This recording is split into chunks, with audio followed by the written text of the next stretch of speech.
Stand by to launch FanStream Sports. 3, 2, 1. Let's start. Hello, sports fans. Welcome to FanStream Sports. Nothing but pure sports. This is the JP Show. JP, it is so good to hear you back on the air. Stand by. Now, here's JP. All right, welcome into a Shenanigans Friday here on the JP Peterson Show.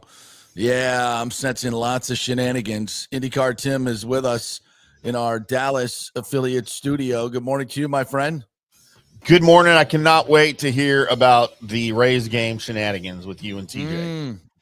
I never wanted to be anywhere more in my entire life than at Steinbrenner Field last night with you knuckleheads. Oh my Lord. Yeah, and I don't mind telling you, I'm a little hungover this morning. I don't have that Tim Ham bounce back mentality like I used to have. It's a rough morning. I feel good though. I'm not like hurting. I got a little snarky edge to me, which I think I'll bring to the show today so we can have some fun with that. I saw my best friend last night. Stu was there. So just like inches away.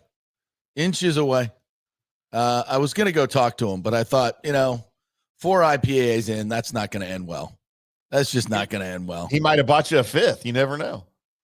He may have. And of course, I wouldn't, do anything. What I want to do is just invite him on the show, as nice and as polite as can be. Like, why not? Like, hey, yeah. Well, let's bury the hatchet. Let's bury the hatchet, JP. How you doing? Good to see you. He was with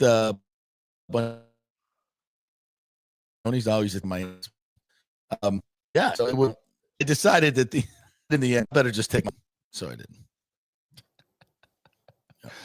That would have been a whole nother show right there to talk about. Are we having issues already? Yeah, you just dropped out. It's on your end. You're freezing and you're bouncing in and out. Man, our internet is screaming fast. Yeah, we've determined that it's not your internet, so I don't know what's going on with your computer, but all right. Well, you're the computer guy, so get it figured out. I'm not the Windows guy. I cannot help you Windows people, okay? I feel bad for y'all. Is that what it is? Is that what it is? Okay. I feel so bad for you. You Windows and Android people. I can't help any of you as much as wow, what an Apple snob. What an iMac snob you are. I never folks at home, commenters, please. Would you ever have pegged IndyCar Tim for being an iMac snob? An Apple snob? You're the last one I would pick to be an Apple snob. Is it a snob or is it just being better than everybody? I mean, I can't. Point proven. Point proven right there. Thank you very much. Oh, my Lord. Can't help it, JP. It's going to be a fun show today. So we got Scott Reynolds coming on at 10:30. We're going to be talking about the Bucs final cuts. Also, the top 50 Buccaneers are being released by the Buccaneers, which I was part of that, the media vote on that. There was fan vote, media vote, staff vote, player vote, all kinds of people chiming in. So we'll talk about some of the choices so far. We can do that with the great Scott Reynolds. He and I combined, I don't know, it's almost 60 years, probably over 60 years of covering the Buccaneers. And they've only been alive for 50. So how does that work? It's pretty good. Yeah. No, we've been around. We've been around for a little bit. So we'll kick that around as well. Then TJ Rives is going to join me and us right here as he and I attended a Rays game last night. He was with me. We kind of last minute thing. I said, TJ, I'd forgotten I'd purchased some tickets last week because I was just, kicking around and I was getting some tickets for a client. And I was like checking out some of the games. I'm like, oh, look at these seats for the Cardinals game. $16 a pop on TickPick. I'm in. So, by the way, careful how you say that. Enunciate. Yeah, TickPick. Yes, it's kind of like the Yankees pitcher the other night. Oh, Cam, sorry, I'm in the Schlittler. Yes, and the Rays season has officially entered the Schlittler. It is, and it is swirling. Whoosh, in a way, swirling the toilet, JP. I think it's already flushed. Them and the Rangers. Yeah, I think it's and the Cowboy season's already in the Schlittler too. Yeah, how about that? How about Jerry? How about Jarrett coming out? I mean, you can watch Get Up for 2 hours. That's all they talked about. So, but we'll brush by it though. We'll do a drive by on Michael. I've got some insider updates for those Cowboys haters or Cowboys fans who would like some inside information on the Micah Parsons negotiations. I can't reveal my source, but I have an inside guy that I might have had drinks with last night in my little sports writers group meeting that we do once a month. We all get together, have some beers, and we had a visitor guy that had never been there before that up until 2 years ago was the head of college scouting for the Dallas Cowboys. And in the room every draft and knows Jerry very well, and still he's retired, but knows everything about us. We had a very interesting conversation last time. Very interesting. Yeah. All right. Well, we'll get to that as well. And actor Paul Wilson's going to join us as well for Friday Shenanigans. He's coming in studio. I got to come see your studio there. See the setup. Oh, nice. I forgot he hadn't been there yet, huh? You get your ass on down here, boy. And so he'll be here at 11:30, and we'll talk about all the entertainment and stuff going on, things happening in St. Petersburg, all kinds of stuff going on. So away we go. Thank you guys for joining us. We appreciate it. If you want to comment, hit us up in the comment section. You can do that on Twitter. You can do it on Facebook at JP Peterson, on Facebook at the JP Peterson Show, on Twitter, and on YouTube as well. So you know where to find us. So let's start with the race. And some interesting goings on last night at the ballpark. This was a game that was supposed to be played Saturday that they moved to Thursday because of the Bucs preseason game. So it was far from full house. It was definitely far from a full house. And I expected more Cardinals fans there, to be honest with you, because they turn out in droves. Well, if Dizzy Dean was on the mound, they probably would have had more. I don't think Dizzy Dean was pitching last. Yeah, and Lou Brock wasn't there. Vince Coleman wasn't there. No Albert Pujols. No Tommy Herr. I mean, I looked at that lineup and literally, listen, I don't follow the box scores like I used to do it. I used to look at every box score of every game. I could tell you, every position player in Major League Baseball. I don't do that anymore, just to be honest. So I hadn't seen the Cardinals in the National League. We don't follow them very much. And they put their lineup up on the board, and I'm like, who the hell are these people? Who is Lars Nootbaum or whatever the hell that guy is? They got a guy at the top of the order. His name is Lars Nootbaum or something. Newtborn. I'm like, who? What? Sounds like a Finnish speed skater. What are we leading off for the Cardinals? And there was Contreras. Well, Contreras was about the only guy I think I'd heard of.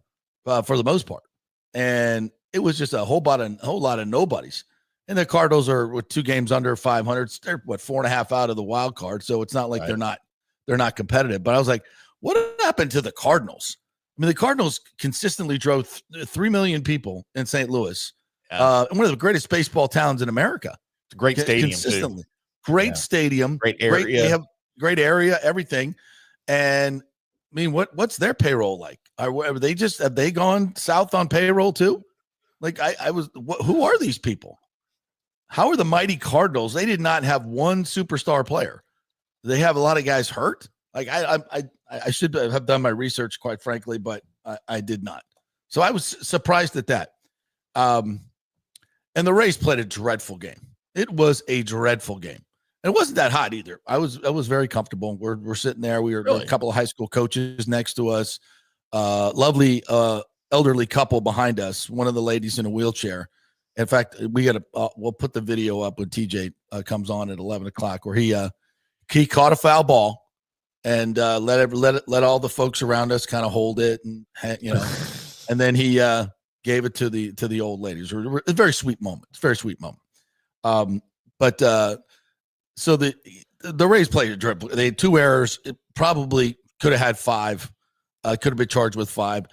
Brendan Lau couldn't make a play. Guys throwing the ball, Seymour's, throwing the ball, missing the catcher, dirting it from 45 feet away. It was just a sloppy, terrible game. And of course, Stu was sitting right down in front of us. And, I don't expect him to stand up and throw a chair. It's just weird. They're just laughing and it's like, ugh. It was just frustrating. It was frustrating to watch. But then at some point, it was just like, what a clown show. What a clown show this is.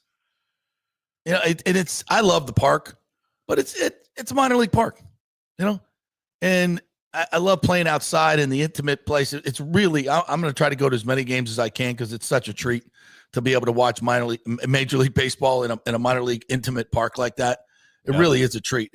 Unfortunately, it was a lot of minor league baseball last night, what we saw, because half the damn team should be at Durham. After you get past the first 5 people in the lineup, it's a whole lot of nothing. It's a whole lot of guys that were in Durham. Tristan Gray, these 2 catchers that we got. Somebody wants to tell me they're special. Please, they're catchers. They're terrible. I'm not going to say they're terrible, but they're just, and they don't even look the part. Like you see that you look especially when the Yankees were here. Like those are grown ass men. Some of our guys look like little boys. It's like they're not muscular. They don't look like athletes. A lot of them don't. I was like, who are these guys? Get me a hot dog. I mean, literally, we were laughing because there was this one vendor yoked up. I mean, dude is yoked. Couple of them guys just yoked. I'm like, how is the vendor looking like a better athlete than our 6, 7, 8, 9 guys? Like, it's embarrassing. And it looks like a bunch of AAA baseball. Well, and then, you got Bob Seymour over there who looks like me, He just got a nice little beer gut going. He's fantastic. It's a guy you want to sit down and, hey, come on, Bob, let's throw down about 15 Miller Lights or so. And but he don't look like an athlete. I don't know. This team used to be like the epitome of baseball. They played flawless defense. They hustled around. They were making catches, making plays, doing the little things, winning ball games, winning 99 games just 2 years ago. I mean, that was, guys were yoked up. Guys were smashing balls over the yard. And now we got Josh Lowe hitting 7 home runs. Jesus, Christopher Morel has more home runs than Josh Lowe. I mean, it's just, that guy has been a humongous disappointment. And he's the one guy that actually looks the part. He's 6'3" strapping lad, and he's terrible. Terrible. And loafing out there, there was a ball, they got thrown away. Caminero threw, they tried to get a triple play, and Caminero threw it into right field.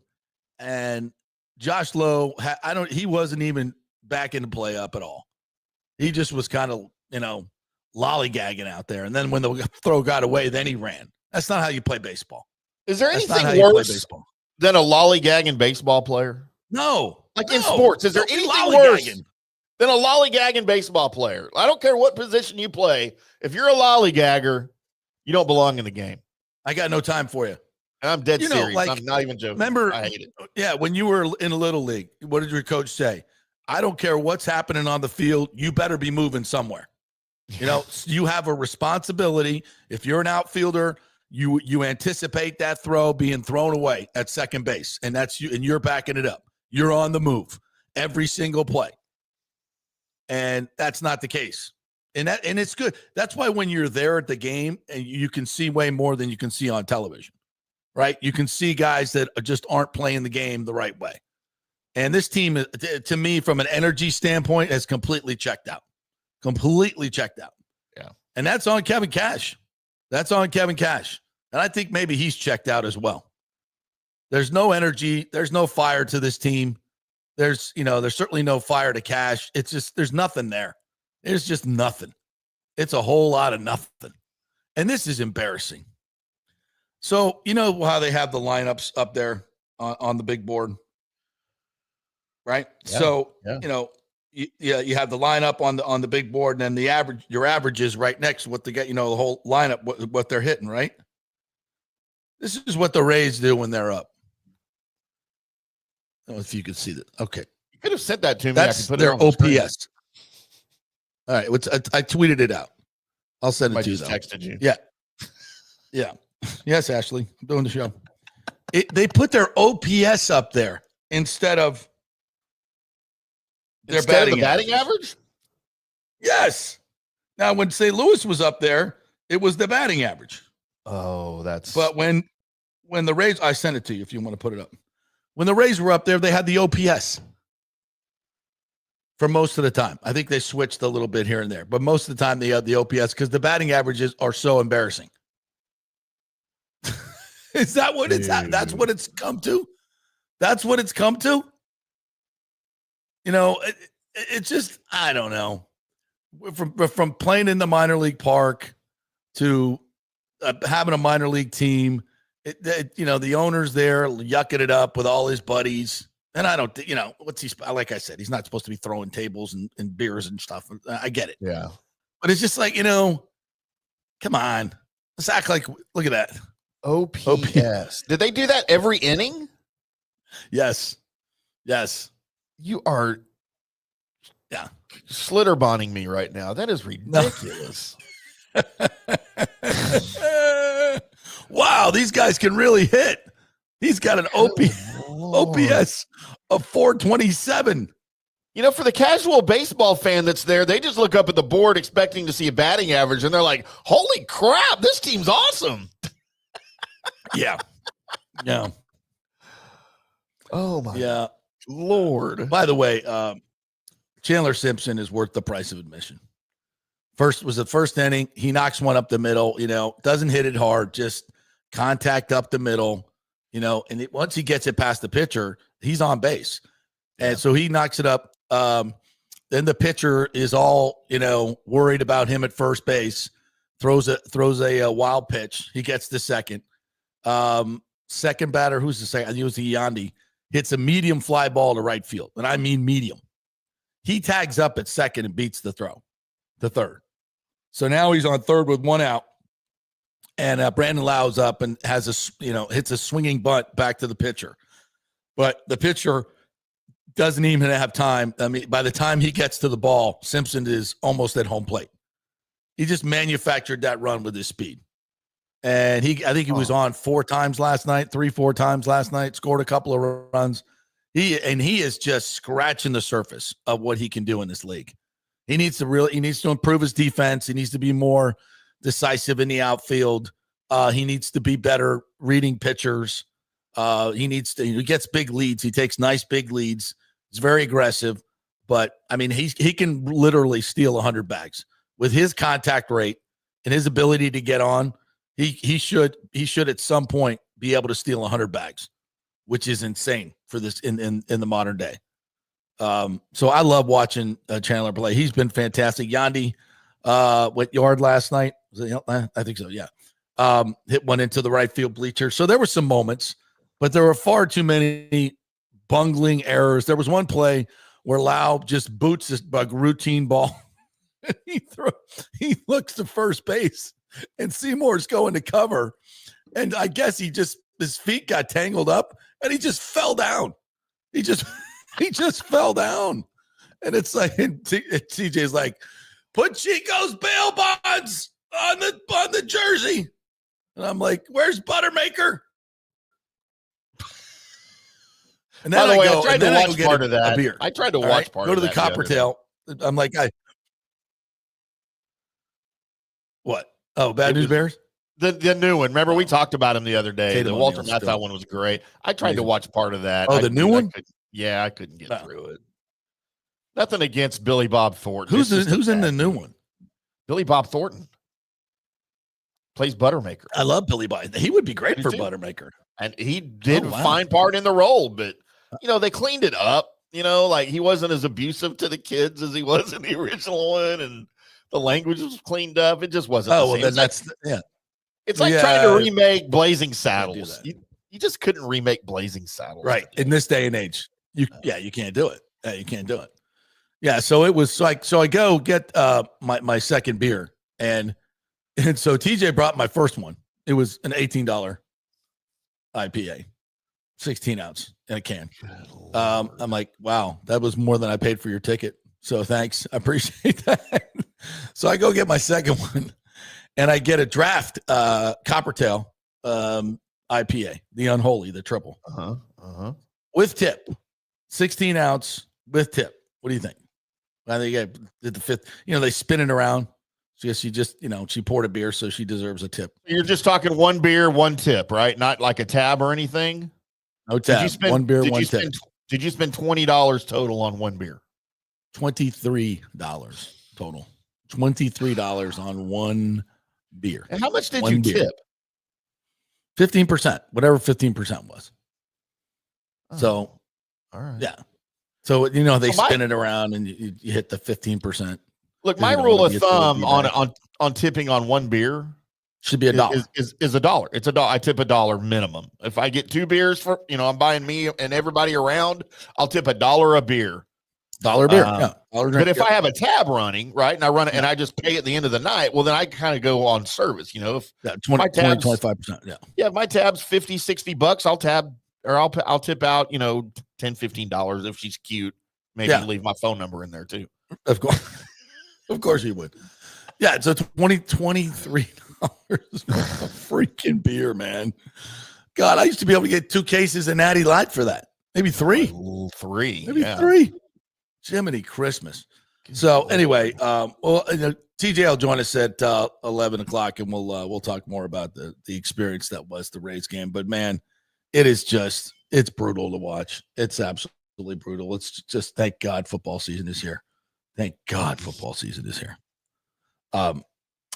And we will be talking with Scott Reynolds here in just one bit. So I want to go to some of the comments here real quick. Good morning, gentlemen. Says Daniel Rivera. College football is almost here. By the way, did you see Colleen Wright's post on the Times about the Rowdy staying in Al-Lang for next year? Interesting, to say the least. Yes, which means obviously the sale's going through. Obviously, it's September 15th. I think is what has been reported. And I don't, there's been absolutely nothing that I've heard that would. Although I did get a call, interestingly enough, from the Orlando Dreamers. One of the officials at the Orlando Dreamers called me. We have a connection with some friends, and he called me up just the other day and said, "Hey, this is Bobby O, blah, blah, blah." I'm like, "Hey, man, yeah, I remember you. Yeah, we met many years ago, blah, blah, blah." And he said, he goes, "I know you've been reporting on all this stuff, and I know you have an in with the new group. We're hearing some rumblings about they don't have the money, blah, blah, blah." And I said, "Yeah, these have been the same things, these rumors mostly put out by the other groups that want to buy the team." And because there was a time when they were putting the group together and getting the money where they were reaching out to a lot of different people to get money, but now they've got all the money, everything's ready to go, and it should go everything should go as planned.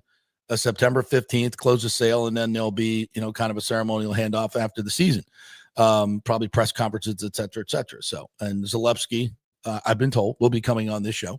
So all that is going to be consummated. But anyway, so I told him, he asked me all these different questions about a lot of stuff that we've related on the show. And it was just kind of a really interesting conversation because they're very they keep wanting to believe that it's going to happen in Orlando and trying to find a way. And, is this happening? Blah, blah, because they put a lot of work into it, and I get it, but it's not happening unless, as I told him, unless the political process in Tampa, if we totally screw it up, then I think Orlando has a chance. If the powers that be don't come up with a good plan, and I think they have a great plan. I think they have a really good plan. So I think it will be politically palatable. There's not going to be a citizen vote on this, but it has to be obviously, past muster of the Pinellas County, the Hillsborough County Commission. The city will be involved because it's within the city limits. So, and the state will be involved. So all these votes have to be done. And I think, you never know in the political process what's going to happen. You don't know. But my sense is that they have a good enough plan that it will happen. But if we screw it up, then I think Orlando will be waiting in the wings. They do have money. They're fully capitalized now, and they haven't put any public money up. There's been no talk of public money. In fact, most of the public officials over there, Buddy Dwyer, and most of them have poo-pooed the whole thing. Like, well, sounds like a great idea, but until we're really in the ball game, we're not. We've got other fish to fry. We got a lot of other things we're doing with the Citrus Bowl and everything else, whatever the hell they call that thing now. So anyway, so that's what came from Orlando. But I think the sale is going through. There shouldn't be any other issues with that. as far as I know.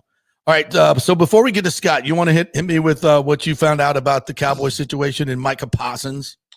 Yeah, so for those of you that don't know, once a month, the third Thursday of every month, me and a bunch of my sports writer friends get together and go. We call it Grumpy Old Man Night because all we do is sit around and get grumpy, talking about the good old days, when the Cowboys were good and reminiscing about the Stars Stanley Cup and, the Rangers World Series a couple of years ago. Mostly it's Cowboy stuff. And then inevitably there's a guest that will come out that one of us will invite, to show up. And sometimes they become regular attenders or whatever. Well, last night, we had a gentleman, Tom, and by the way, I kind of got lit up on the comments when I said I won't reveal my sources, but he was the director of college scouting. I think it was Rick that made fun of me, or JS. It was JS. it was pretty funny. He goes, Tim, I can't reveal my sources. Also, Tim, he was the head of college scouting 2 years ago. I mean, touche, yes. But anyway, so he came out, and we got a few beers in and everybody was kind of talking about the Jerry Micah thing. And one of the guys asked him, because he still talks to Jerry, he's still very close to Jerry, and asked him kind of if he'd had, any conversations with Jerry about it. And he said, Tom admitted that Jerry had called him about 3 weeks ago and asked Tom if he was handling this correctly, wanted his advice. He says, am I just screwing this up? And Tom said, well, here's the deal. It's kind of the way we do business nowadays. And Jerry said, no, we had an agreement. Me and him had an agreement. His agent was not involved. He goes, I believe his agent wanted more money. His agent didn't agree with the agreement that we had, our handshake agreement. And now Mike is listening to his agent and went back on our handshake. And so Jerry's kind of, as I had anticipated, he's a little butthurt over it. Jerry's a big loyalty guy. Jerry is a loyalty guy. He said, he will be your best friend and have your back until the day you die, unless you do him dirty. And then you are dead to him. And look, he's got a history of overpaying his players, who are past their prime and those some in their prime. Because it's a loyalty thing. Let me show you my loyalty. It's not always a good business decision, but it's loyalty. And at this point now, dude, Micah is dead to him. He does not give two flips about Micah Parsons, and he would be happier to not have Micah on this team right now. That's where it is. Jerry's an emotional guy. He's a loyalty guy. And at this point, and Micah scrubbed all of his Dallas Cowboys stuff from his social media stuff yesterday. So I can only imagine how that made Jerry feel from a branding standpoint, Right. But, Jerry, it's funny that, Jerry was second guessing himself, and I'm sure Tom's not the only one that he called. Right. To get some advice. But I think everybody, and these are all old school guys that Jerry, that he trusts and their opinions and stuff. And especially Tom's like, well, we have to go with our gut, and Jerry's very much a gut guy. And if Jerry doesn't like what he's hearing, then screw it. He's done. I don't care if you're the best pass rusher on the planet, which I don't think Micah is, but he's up there, top 5 maybe, but he's done. He's done. I do not see a situation where Micah plays for the Dallas Cowboys unless he just comes back and plays on his contract. He's under contract this year, by the way. I think everybody forgets it's his 5th-year team option that he's playing. Right. So Jerry will honor that commitment to Micah. He can also franchise him. And then he can franchise him. Exactly. Right. Which he's been known to do. So, but I just don't see a new contract coming for Micah whenever that happens. All right, well, let's take a break. Scott Reynolds is going to join us, and we'll talk a little, take this into that segment as well, our NFL segment, and we'll talk more about it because hey, could the Bucs be in play? If he's going to be on the market, then let's is that something we want to look at? I don't think so, but we'll talk to Scott Reynolds about it. All right, quick break. We'll be back in 3. Stay with us. Although it may seem tempting to go without health care insurance, the financial risk far outweighs the gain you may experience. For example, did you know if you simply broke your leg, it could cost you nearly $7,500? Put on top of that a hospital stay, you could be looking at $10,000 to $15,000. Ensuring that you don't go uncovered is so important, as according to CNBC, high medical bills are the highest contributing factor to why Americans end up taking money out of their retirement savings, or worse, find themselves filing bankruptcy. So go to don'tgouncovered.com or call 800-669-1505. Now, depending on your income, you can get plans for zero premium. Our experts will guide you through the process effortlessly. They will shop many plans and find the one that's right for you. I called and I have full health coverage through Florida Blue for zero monthly premium. It's a free call. So why go uncovered? It's a huge risk. Go to don'tgouncovered.com or call 800-669-1505. That's 800-669-1505. Italiano Insurance would like to congratulate the Bucs on their 50th anniversary season. And you know what? We've been here for every season and then some, over 60 years in business. We've seen some smart coaches with great game plans, but if you don't have flood insurance or business insurance, that's a terrible game plan. That could ruin you financially. You don't want to take that L. So call 813-877-7799 and let their friendly agents quarterback your insurance and save you big money. Italiano also sponsors our FSU report every week, so go Noles!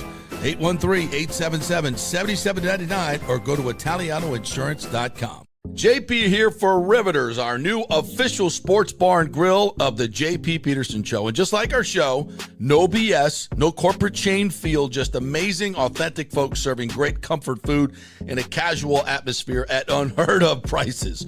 Riveters is located just south of Raymond James and Steinbrenner Field on Dale Mabry, walking distance to the park. So free parking, great place for pregame and postgame. Let's talk about fresh food. Nothing is frozen. Burgers, wings, prime rib, roasted fresh daily, never frozen. That makes a huge difference. The mahi, the salmon, also super fresh. All our sauces are original recipes made in-house. Our Warhawk chili and fully loaded potato soup is made fresh in-house. It's the best food anywhere, served by people who actually care. Riveters on Dale Mabry, just north of 275, just south of where the Bucs and Rays play. We'll see you there. Are you looking to renovate your home, rebuild after the hurricanes, or build your dream home from scratch? Well, let me tell you about my friend Jason Fawcett and On-Site Construction. They have over 1,450 satisfied clients, 25 years of experience, over 500 designs, and a talented team of over 40 construction professionals. They believe building something exceptional begins by truly focusing on all the details, even the smallest ones. We understand that construction can be a daunting process, and we're here to make it as smooth and stress-free as possible. Quality is non-negotiable at On-Site Construction. We use the finest materials, employ the most skilled tradespeople, and adhere to the highest industry standards to deliver a product we're proud of and that you're going to love. Our project management is meticulous with a focus on completing projects on time and on budget. Your happiness is our primary driver. So give us a call at 813-579-5789 or check out our incredible website at onsiteconstructionfl.com. Are you having legal issues with a business partner or other legal business issues? The attorneys at Walters, Levine, and DeGrave can help. Call 800-616-0384 for a free consultation. At Walters, Levine, and DeGrave, we've redefined what a law firm can be with top-tier attorneys, personal service, and 26 years of success. From business law to civil litigation, we deliver smart, client-focused solutions. Walters, Levine, and DeGrave recently won a $6.4 million jury verdict from a large real estate developer, and they can win for you too. Walters, Levine, and DeGrave. Let's solve it together. Not attorney spokesman. For a free consultation, call 800-616-0384 or go to walterslevine.com. Offices Tampa, Sarasota. Let's go. Right now, back to the show on FanStream Sports. Right, welcome back to the JP Peterson Show, coming to you from the Kingmakers studio, kingmakerstampa.com. Become a member of this fantastic place. And Genesis of Tampa, we will be there tomorrow doing a live broadcast from 2 to 4 at 801 East Bears. Come on by, see the great Genesis cars, the great fleet. We'll have a DJ, food, beverages. I'll be handing out some FanStream Sports swag like you see right there on Tim's desk. So come on up to Genesis of Tampa, 801 East Bears. All right, let's welcome in the Kansas State Wildcat as we get the counterpoint to Anthony Beck's Cyclone stuff that he was spewing this week. It's the great Scott Reynolds. There it is, baby. Look at that. There it is. Yep. Emaw, every man a Wildcat. That is right. That is right. Yeah. That is our Battle cry. A little worried about tomorrow's game. I'm not gonna lie. Why? Not gonna lie. The Rocco Beck factor? The Rocco game. Yeah, Rocco for sure. Yeah, I coached Rocco in the South Pasco Predators back in the day. I remember. So Yes, you said that before. Yeah, it's personal. I love Rocco. I wish him nothing but success, except for like 1 day a year. That's all. Yeah. I think 364. That's pretty good. I'm a favorite kid. 364 days a year, and then one That's day, fair. maybe throw 4 interceptions. I don't know. That's fine. Well, so, he's beaten us the last 2 years, and I think it's time for some payback. And I can't think of any better place to do it than Ireland. So in Dublin, Ireland, right? Let's get it on. I think we're the more talented team. I think we have. If we play our game, we win. We have shot ourselves in the foot the last 2 years against them, and I'm not saying that Iowa State didn't do anything to make that happen. They did. Iowa State and K-State. This should be a really good game either way. I expect it to be a close game. It's Farmageddon. Why wouldn't it be? Farmageddon in Dublin. Obviously I was at the Dublin game last year. I was doing our show from a pub in Ireland a year ago today. Yeah, that's cool. With that crowd all around you and all the drunk Irish people. Oh, saying we're doing the Seminole shop. Like get all these Irish people are like, what the hell are you doing? I'm like, just do this. All right, sure. Give me. Don't ask stupid questions. Just do what I do. Right. Just do what we do and make a noise like this. The only thing bad about this, I mean, I'm thankful the game is on at noon because I do have my responsibilities tomorrow night to go cover the third preseason game at Raymond James Stadium. I wish this was an away game because then I could partake a little bit more in my Guinness. During the afternoon. So I do have to be not drunk tomorrow to fulfill my duties, and so that's a little bit of a downer. It's going to be hard, especially if we win. Maybe I'll be more drunk if we lose. I don't know. Now I'm not going to be drunk at all. I can't. I have to work. But that's the only downer. I mean, that's how we cover the Cowboys around here. We got to have a 12-pack in before the game even starts. That's true. What we're covering. Hey, listen. During the Lovie Smith years, when we had a luxury suite at Peter Report, I would go down at halftime because I was going to need some booze for the second half. Remember, Lovie Smith in 2014 did not win a single home game. That's right.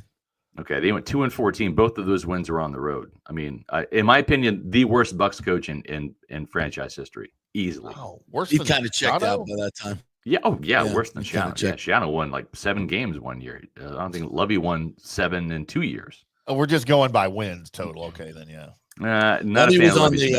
Lovie was on the Friends and Family program. The whole coaching staff. Yeah. was the Friends and Family program. Yeah. The only coach I think that was like redeemable during that era was Joe Cullen, and thankfully he got out. Yeah. I mean, now he's gone on to win Super Bowls, coaching Kansas City's defensive line. Really, really good coach. But outside of him, there just wasn't many. Hardy Nickerson was a good linebacker on the staff, linebackers coach. But outside of that, I don't know. Bad years. Bad years. All right, so let's get to the news of the week. The Godwin and Tristan Wirfs stories were a little surprising, especially the Godwin one for me. Yeah, Tristan wasn't for me. Godwin was a little bit just because of the time frame, because really you're starting the season with 51 players. Right? Out of your 53, you're basically saying we're not going to have Tristan, we're not going to have Godwin, and we know that going in. So we're starting the season at 51, and that's going to kind of gunk up their roster construction a little bit. Now they've got a couple of avenues. I do not expect Teddy Bridgewater to be on the 53-man roster. I think he'll start in the practice squad. This team's never carried 3 quarterbacks to begin with, right? And so why would you start now, especially knowing that you've got 2 other offensive players that are not going to be able to help you in any capacity for weeks? So you can elevate Teddy Bridgewater whenever you want from the practice squad. I think they'll do the same thing with Sterling Shepard, right? They'll have Sterling Shepard start in the practice squad like they did last year, then elevate him for week 1. So he'll be the wide receiver 3 for the Falcons game. But the problem is when you have vested veterans like Teddy Bridgewater, like Sterling Shepard, if they are on an NFL roster for week 1, their 2025 base salary is guaranteed for the whole year. It becomes guaranteed.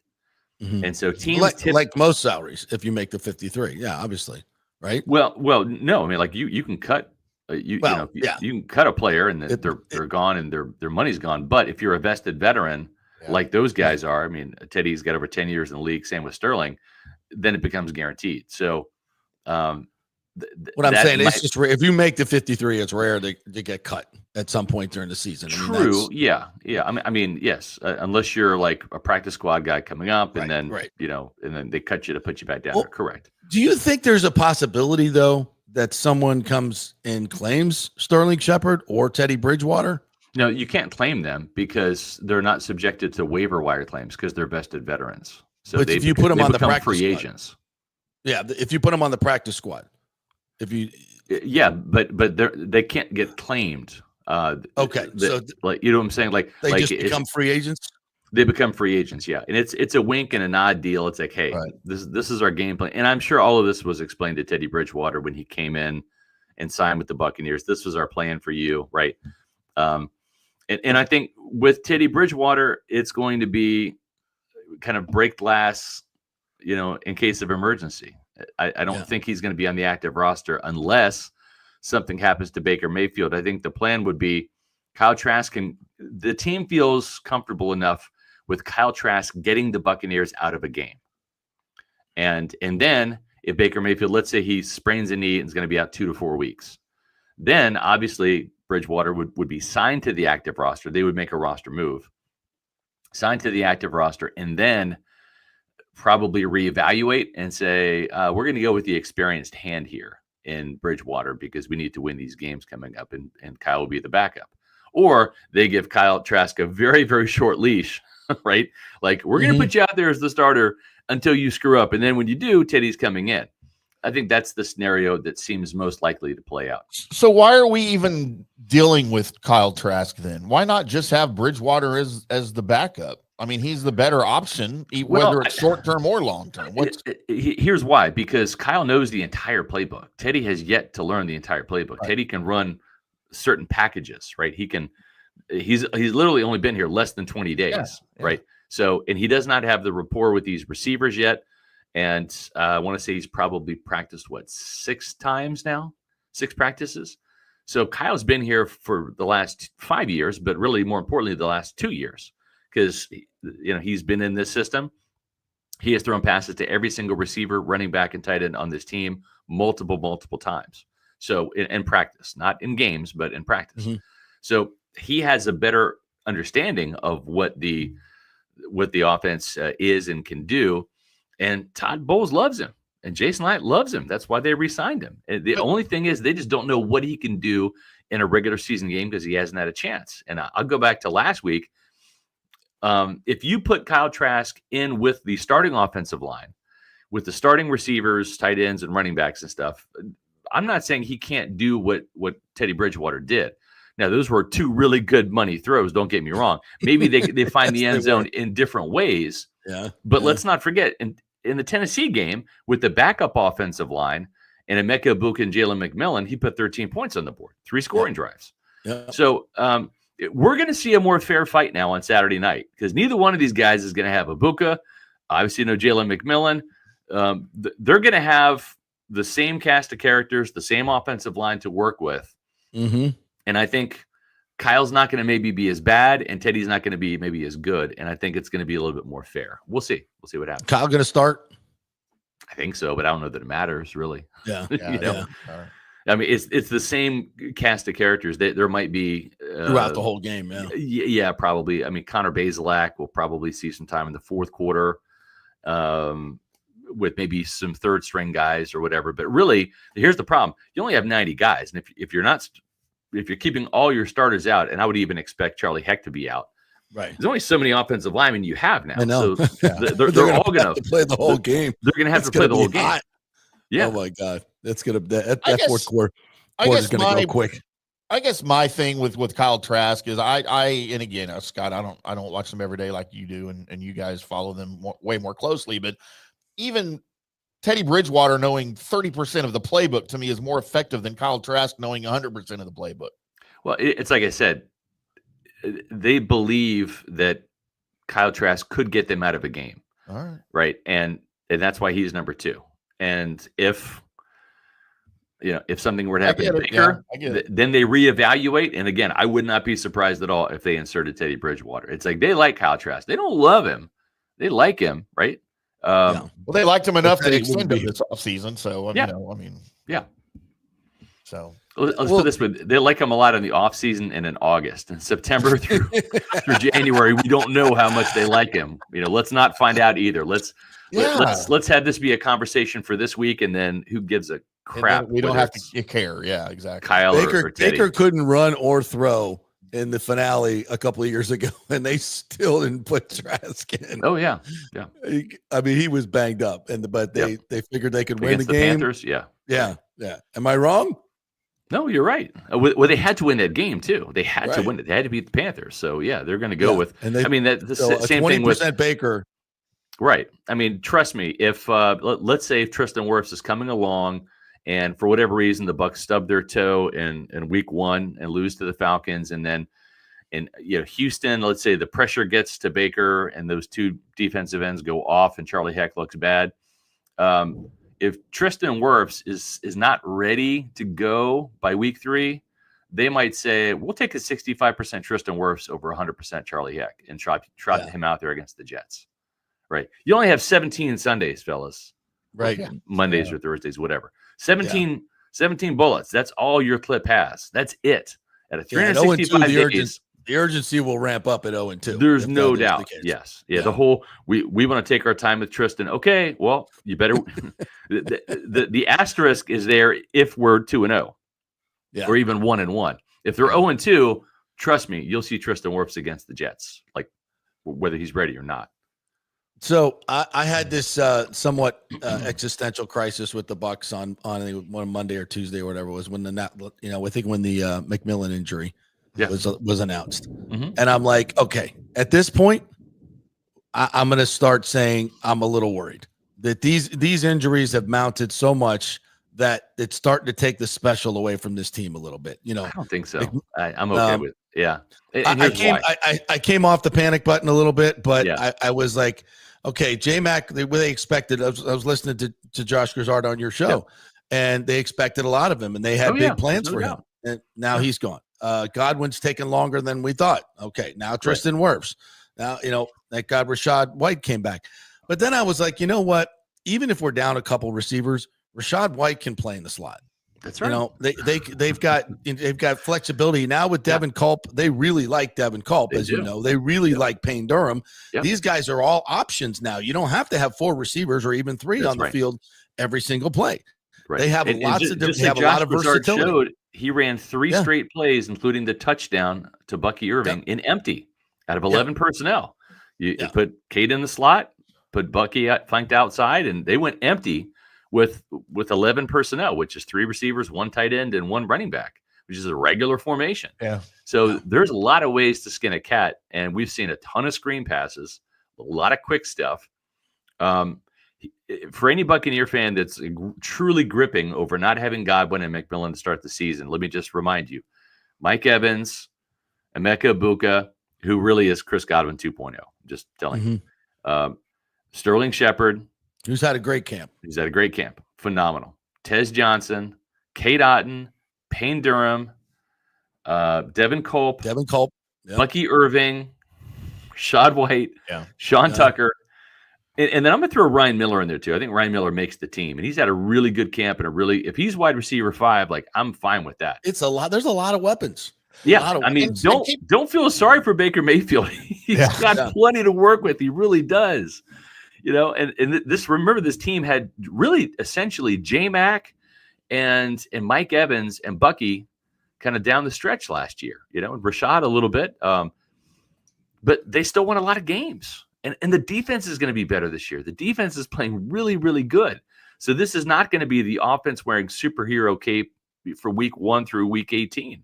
I think the defense is going to go out and win some games on its own this year. And that's what you'd love to see, that complementary football, the balanced football team, because those are the teams that have the offense defense that go far in the playoffs. The Bucs didn't last year, couldn't get off the field on defense. And guess what?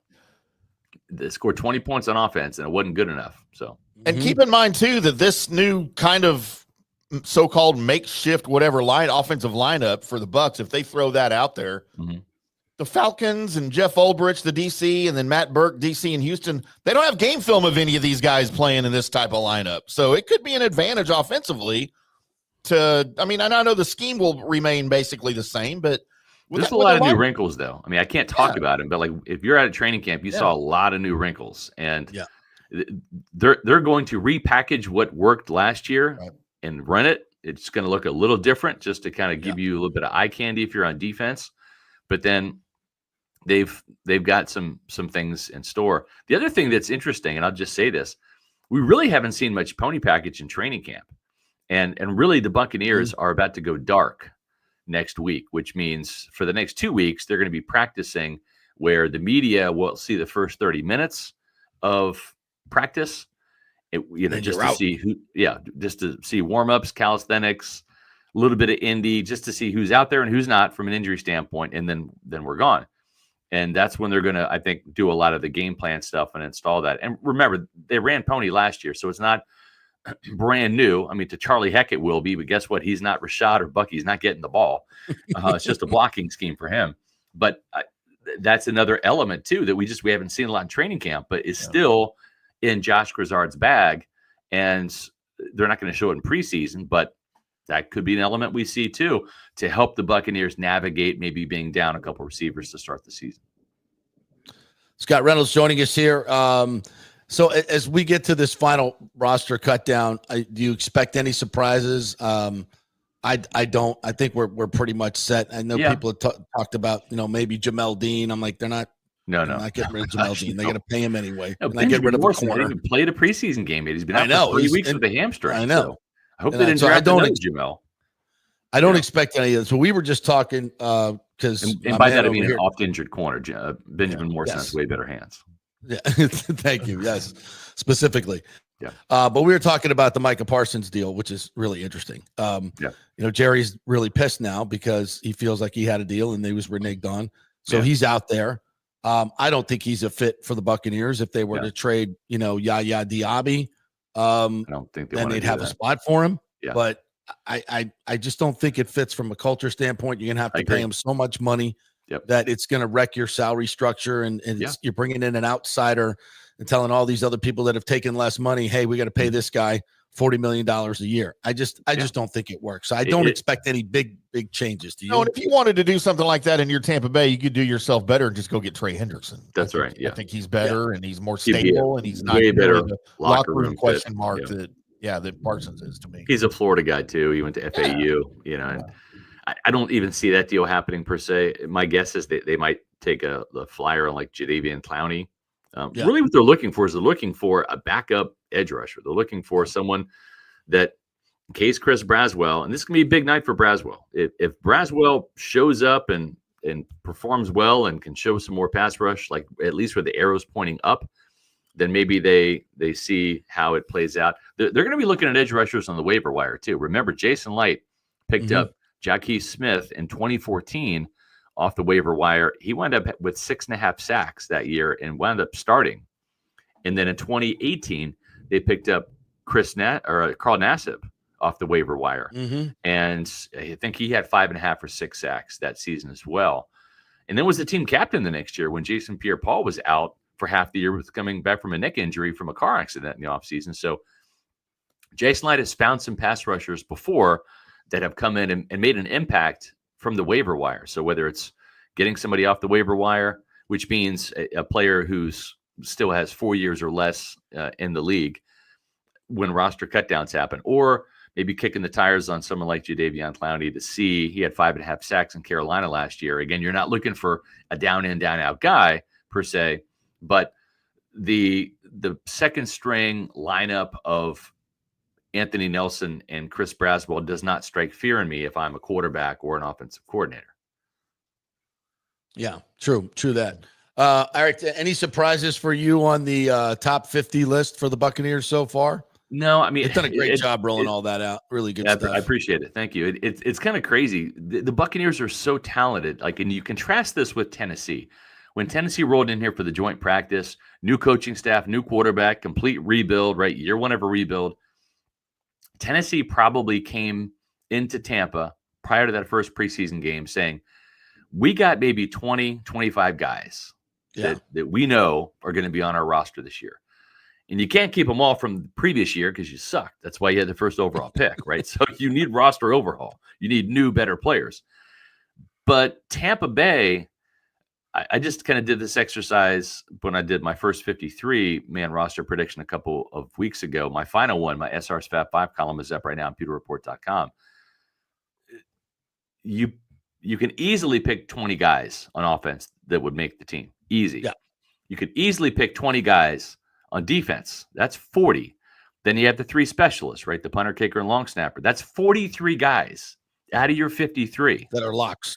Yeah. That you knew when training camp started were going to make the team. So training camp has been really about finding the bottom 10 on your roster, and then your 16 guys in your practice squad, right? And there were a couple of injuries, right? You lost 2 guys that were going to make the team on defense, and David Walker, the 4th round pick, and JJ Roberts, who looked studly as a nickel and a backup safety. So yeah, you had to find 2 more guys. Okay, so that 10 kind of turns into 12 that you need. But it's a far cry rolling into camp with 43 guys, as opposed to Tennessee that maybe had 20, like half of that number. Yeah. And trust me, the Buccaneers have been there, and you've been around for that, JP. Yeah, you've been around for those rebuild seasons, and the new coach comes in and got a clean house, and it's a whole new roster, and always sometimes not always better, right? But during that decade of darkness we had to endure. But this is going to be a very, very, very talented team this year. Very talented practice squad as well. There's going to be some players on the practice squad that can absolutely play, that will be on the 53-man roster maybe the next year, right? I think Nick Jackson probably wins a spot, for example, right? And Anthony Walker probably going to continue on the non-football injury list to continue or to start the season. Okay, so they need 4 inside linebackers. I think Jackson replaces Walker. That's one example. You keep John Bullock on the practice squad. I think he's a stud. Those guys are kind of neck and neck athletically. Jackson's just a little bit better of an athlete, right? So you keep him. But then next year, guess what? Anthony Walker will be 32. Deion Jones will be 32. Maybe John Bullock, slips in there as a depth player. Now you got Servassier Dennis. You might lose Levante David. You might draft another linebacker. So you have the draft pick. You've got Servassier Dennis, who will be in a contract year. You have Nick Jackson, and you've got John Bullock. And that might be your foursome next year, right?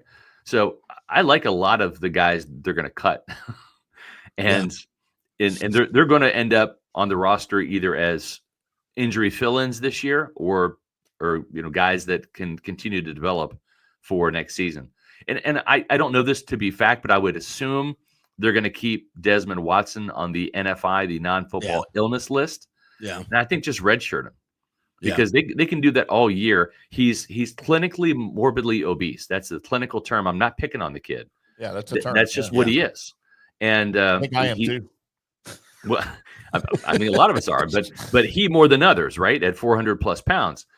And it's kind of a humanitarian thing that they're doing to help this kid in life, but also too to see, hey, maybe in 2026 you can help us. Maybe if you get down to 380, 375, maybe you can help us. But you can't help us at whatever he is, 430, 420, 410, whatever he is right now. He's still way too heavy, and he's got to get in better shape and better cardiovascular shape, better shape in terms of his blood work, I'm sure, right? So I applaud what the Buccaneers are doing there, because they're looking out for the kid first and the football player second. And I think the NFI designation, I believe, would allow him to continue to be a Buccaneer, not able to practice, not able to play in games. He's not on the roster. He's just kind of like redshirted this year. And I think that's probably in his best interest. All right. Awesome stuff, my friend. Great job with Josh Grizzard. I haven't heard the Larry Foote one yet. Oh, it's good. As good as Grizzard was, Foote was even better, in my opinion. Yeah, I will listen to that on the way back to Orlando today. Yep. Kill 7 hours on the way back to Orlando with that. So, Which should be an hour and a half. It will take 7 hours sometimes. Exactly. So thank you for that. Appreciate you guys. Thank you. Have a good weekend and go Cats. I don't know. I might be in the Rocco camp. I don't know. Damn, you coached the kid. Damn you. Damn you. You come on Becht only comes on once a month. You come on every week. So I guess I got to go Kansas State. All right. There we go. I'll be watching though. Farmageddon. Go Cats. Can't wait. Farmageddon. All right. The great Scott Reynolds right there. All right. We'll take a quick break. When we get back, the great TJ Rives, as the stars just keep on coming, is going to join us. And I witnessed a humanitarian act of kindness last night that really is going to stay with me for quite some time. And we're going to show it to you. We have video of it, and it may bring a tear to your eye. We're brought to you by the great folks at OnSiteConstructionFL.com. If you're looking to add on to your house, that's something they do really, really well. If you're looking to build from the ground up, that's something they do really, really well. You need some commercial construction done, they do that really well as well. OnSiteConstructionFL.com. Go to the website, see all the 5-star reviews. Jason Fawcett is the owner. He will come to your home, and he will look at your home and say, hey, we could do this. Hey, we could do that. Things you probably never even thought of, and they'll do it with the 5-star rating, as they always do. OnSiteConstructionFL.com. Get your free consultation and get on the preferred client list. So if a hurricane comes and you need some work done, you'll know who your contractor is, and you're on the priority list. It's OnSiteConstructionFL.com. Back in 3. From I do to I still do, the Golden Diamond Source is there for every special moment in your lives and mine. JP here for the Golden Diamond Source. I bought my engagement ring there, and so did my co-host Nick. Great experience. And no matter what your budget is, they will guide you from your first diamond purchase to upgrading your Golden Diamond Source diamond at 100% of its value for a bigger, better diamond. That's awesome. 100% of your diamond's value. You can't get that anywhere else. Enjoy their beautiful, relaxing bridal salon and select from the most extensive collection of diamond engagement rings, anniversary rings, and wedding bands. Julie and Steve Weintraub have always told me that they want to be your family jeweler, and that has been true for me, from special presents like birthstone pendants, tennis bracelets, even diamond studs. They have it all in one place. So if you want her to say, I do or I still do, be sure to choose a diamond from the Golden Diamond Source, 3800 Olmerton Road, always online at thegoldendiamondsource.com. Getting old is inevitable, but feeling and looking old is avoidable. If you're feeling run down, your workout sucks, or your sexual libido is not what it used to be, check out Bay Area Modern Medical Center. That happened to me a few years ago, and I found out I had the testosterone level of a second-grade girl. That's not good. Our food, environment, and stress can cause your T levels to drop. Bay Area Modern Medical Center can help, and they are different. They offer customized hormone replacement for both men and women. Christopher Lugo and his medical staff can help you restore your energy, your sex drive, and your feelings of well-being. It was a total game changer for me. I have way more energy, lost 30 pounds, and I'm performing better in all areas of my life. Nobody wants to talk about sexual health, but it's key to a balanced life. We offer discreet treatments with real-world results. So if you're suffering from a lack of interest in sex, ED, or lack of sexual stamina, Dr. Lugo and his staff can help. Take your health care to the next level at Bay Area Modern Medical Center, 844-977-3477 or BAMMC.com. JP here for the Jeeves Law Group and my man Scott Jeeves, who lives right here and has long been a highly respected member of our community. He's a proud sponsor of the Tampa Riverwalk.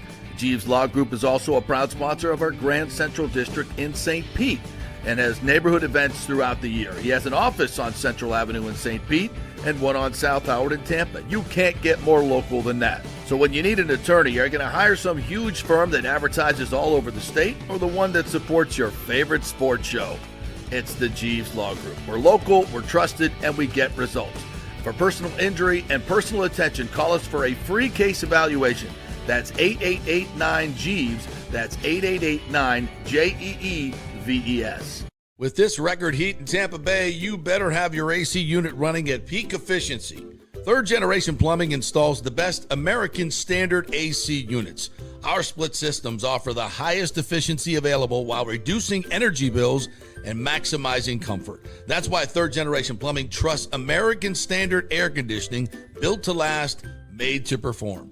Whether it's a new install or an emergency repair, our family-owned team brings 3 generations of trusted service to your home, now with the unmatched reliability of American Standard. Plumbing or cooling, we've got Tampa covered. Call Third Generation Plumbing today, 813-961-8024, or go to thirdgenerationplumbing.com. And we also do AC.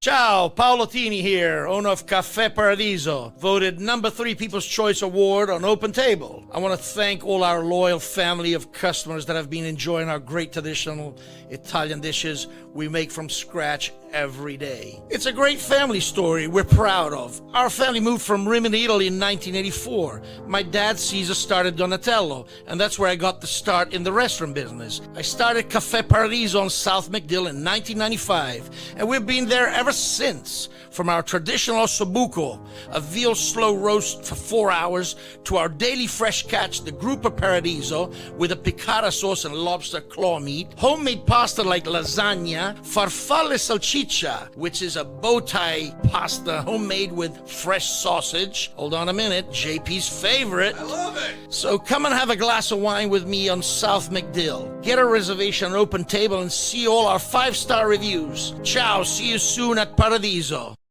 Let's go. Right now, back to the show on FanStream Sports. Back to the JP Peterson Show here, brought to you by Genesis of Tampa. We will be there tomorrow for live broadcast from 2 to 4 o'clock. From noon to 6, they will be having a party over there with a DJ, food, beverages, all kinds of fun stuff. So come on by, 801 East Bears Avenue in North Tampa there, Genesis of Tampa. All right, let's welcome to the Kingmaker studio, the great TJ Rives, Bucs sideline guy. What's up, partner? How are you? Always good to be with you, my friend. Better to be with you at a baseball game, though, because Yes. that was really fun last night. Thank you for brushing your family aside for me to come join me for a baseball game. We have so much to go over with that last night, but the genesis was you contacted me and said, I have 2 tickets for the Cardinals game, and I didn't see it because I was doing some work and we were trying to get ready to have dinner here, etc. And then you called me and said, are you coming? And I said, what do you mean am I coming? You said, I have a ticket for you. Are you coming to the Rays game tonight? So it was an impromptu meeting of the Tampa Bay sports media minds. Yes. Legends. Yes. So you contacted me. I made it work. I had dinner quick with the fam. You know, like I said to you, I started explaining the details to Mrs. Reeves, and she's like putting the hand up, like, I don't have to have all that. Go have Just fun go. with him. I know him. I know where you're going to be. Go have fun. Make me an espresso martini before you leave. But give just me the go. espresso martini.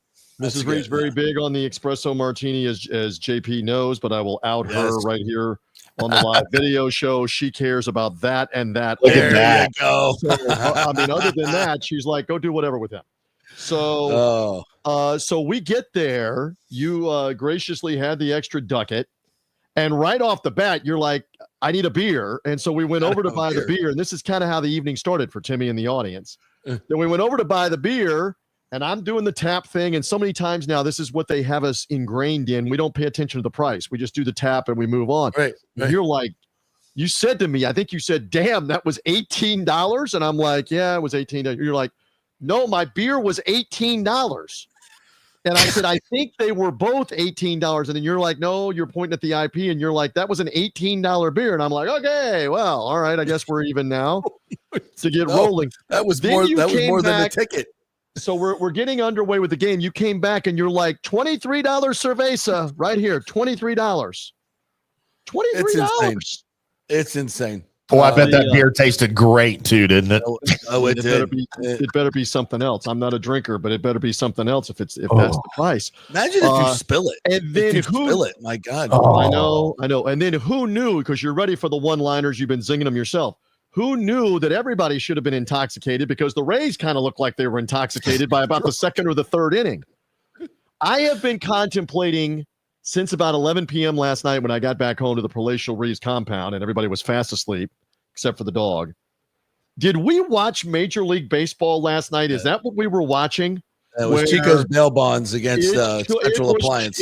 It detoured to Chico's bail bonds. You're absolutely right. Where Brandon Lau is a how much $10 million infielder, and he can't pick the ball up like 2 or 3 different times. That was shaky. That was bad. We have what about Bob at first base? Bob Seymour.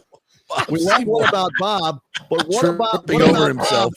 What about Bob had a chopper to him, and he literally, as you made reference to, was about 45 feet from home plate and threw a one-hopper wide to the right on trying to get a runner at the plate. It looked like a cricket pitch. You know how they have to bounce it and then hit the wicket? Yeah. It was brutal on the fielding last night and the throws and that kind of stuff. Yet they were still hanging around in the game. I'm with you. We're sitting up in the stands, Timmy, and for the audience, and we're going, who are these Cardinals? Exactly what you said. Where's my Willie McGee? Where's my Jack Clark? Where's my Albert Pujols, or anybody that we know as far as this lineup is concerned? It's the witness protection program. Not a star to be found. And they're whacking our starting pitcher Boyle around like they're the 27 Yankees with Gehrig and Ruth.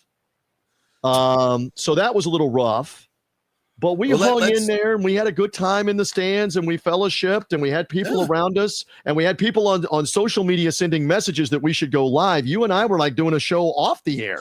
We were around us there in the section that we were doing with JP getting the IPs going and the fans around us. And then we started heckling. We moved a little lower to go sit with some friends. Well, you disappeared. First of all, you're going to show the stuff with the ball, and we had the ball and all that, and then you disappeared. And like after about an inning and a half, the woman who I gave the ball to, she's like, "Is he coming back?" I said, "I don't know what happened. I got to find him." And then you're sending me a message and calling me. You're like, "Hey, I'm right here, 3 rows behind home plate. Come on down," because 90% of the crowd is left at this point in the 8th inning, 7th inning, 8th inning. With that, and so little did I know that my man JP is working up the liquid courage to go one section over and go talk to Stu Sternberg. And I kept looking back. Your guy's Larry, right? That was the guy that was with you. Larry, yes. Yeah, and Larry's also trying to counsel you that maybe it's not the best idea, but then he finally relented and said, "Hey, if you want to go over and try to speak to him, I'll film it." And I got to say this, I'm facing the batter's box. But you couldn't see my reaction. I'm going, this is I'm just looking out at the at-bat. This is a bad idea to go over to him in your liquid courage state here that you're in, to go over to confront him. And then as the story unfolds, he had security come down in the 9th inning to be around him because at whatever point he was going to get up to leave, he had a couple of big security guys that were going to help him extract from down on about the 2nd row. But I can verify. Tim, I just sent you the Sternberg video, Tim, if you want to. Yeah. So he was in. I mean, restraining orders usually are within like 50 to 100 feet. You were definitely within the zone. But you did not go over there. I can confirm that at the end of the game. But look, my PR agent was not happy with me. I told him the story. He said, "This was your moment. This was your viral video moment. You should have gone over there, confronted him, holding the remnants of your $23." And I said to myself on the way out, I was actually talking to Ashley this morning, my lovely wife, and I said, "I'm proud of myself, honey. I'm proud of myself, honey. I made a mature decision last night to not confront Stu Sternberg 4 IPAs in." You're slipping, JP. You're slipping. I know. Exactly. Tim's like, we could have been, FanStream Sports would have been all over everything this morning. And I'm like, well, that's not the way we do it here. That's not the way we do it here. I'm sorry. You have some standards. Yes, it was strange. And look, I've been there 2 or 3 times this year. You mentioned it. The team appears, for all intents and purposes, to be lifeless. You've gone to the AAA roster. You just don't have a lot there. They're going to peter out. I again continue to come on with you and say this season isn't going to be remembered for the results on the field. It's going to be remembered for the new ownership group. And can we get the new stadium on track and get it built? That's what we're going to look back on 5 years from now, 10 years from now, et cetera. So, it was an interesting night at the park. We had a good time. Had a good time around the fans, out at the old ball game, outside. All right, let's show do you have the Sternberg video? Yeah, you you want it? Or you want to go to the end? So this is we'll go to the end first, and then we'll come back to the foul ball. The moment of wonderful kindness that TJ. Yeah. So there's Stu and his buddies. So if you look at your left arm where you're holding the phone or whoever that is, that's Stu right behind your left arm. See him turn around and peek right there. That's not me, by the way. That's not you. But if you look at that arm right off the wristband, that's Stu's head right there, Stu Sternberg. He's there in the second row. I think that's Eric Neander beside him, right? That was Neander sitting beside him. No. Maybe not? Okay. I didn't recognize anybody. I didn't recognize any of the folks with him. So it wasn't Zalupski. It wasn't Neander. No. Just probably a bunch of Goldman Sachs buddies from New York. As we were like mocking the team. So we're just giving yards you an away from him. idea. We're giving you the idea that this was the proximity within the restraining order boundary there of Stu Sternberg, the owner of the Rays. Yeah, USADA comes on in the 8th, and Stu's like right the section over, and his first pitch, he throws like halfway through the batter's box. I mean, just wild pitch, almost kills the guy up and in, and then he gets back in the box, and I'm like, I'm at Steinbrenner, I'm what 20 feet from 10 yards from the batter's box, and I'm like, yes. I like from Bull Durham and like, I wouldn't dig in if I were you. He has no idea where it's going. Hit the mascot. Right, exactly. Mascot. Hit the mascot. They have no idea where it's going. Yes. So it was a night of heckling, a night of fun. So this was the moment when, of course, we were getting, the first baseman's throwing the balls over because we were right behind first base. And so he's throwing the balls over at the very end. So lots of action, a lot of balls coming over, foul balls and everyone coming our way. We got a couple close ones, but nothing we could really get our hands on. Like in the first inning, you and I are having a conversation. We're talking about whatever, and somebody from the Cardinals fouled one within about 10 feet of us. I yelled heads up, as I always do, heads up to everybody. I stood up, and the ball went right behind us and the people that you're about to see. So we almost had drama right off the bat. Right, with a foul ball, but go ahead. Then this one, where the video picks up, baseball that they made the last out. TJ's already secured it on the bounce. Did not catch on it the bounce. It came to me. I picked it up. So I'm showing the family in front of us that had been subjected to our off-air show, and I'm showing how it has the dirt mark, the scuff mark on the ball. And then this elderly couple behind us, she told me, I had a running conversation with her, that they come every night and have for years. Her name is Joyce. And I said to Joyce, do you want the ball? Take the ball, Joyce. And Joyce was so excited. Oh, that's nice. And Joyce is holding up the ball, and I'm like, look at the dirt mark. It's an official ball. So Joyce and her husband, and the husband right there listens to you. With his glove. They go to the Lightning games, the whole bit. So there you go. So we gave her the ball, made her night last night. Had a lot of fun. You put it on social media. We've been getting a lot of comments. It was the right thing to do. Like you said, it was the right thing to do. The fans. That's what baseball's and I don't know if you about, heard her. Yeah, she was so happy. I don't know if you heard her, but she said she worked for Lou Brock. Yes. So in one of your many your many IPA runs, you were gone for like a half inning or two or an inning. She starts telling me that I used to run Lou Brock's businesses. She said I was his administrative assistant, and he had 4 different businesses.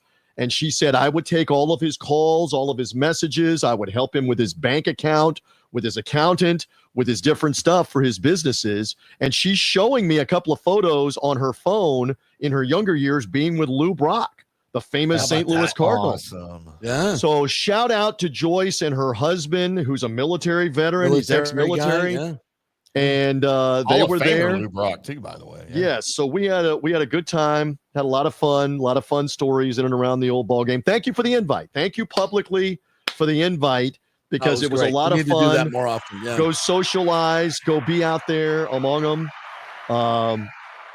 I don't think I left you for an inning and a half. I think that was a little excessive, but I'm not exaggerating. TJ. You were gone after we did the 7th inning stretch, and the 7th inning ended. You were gone for a full inning, and I didn't know where you were.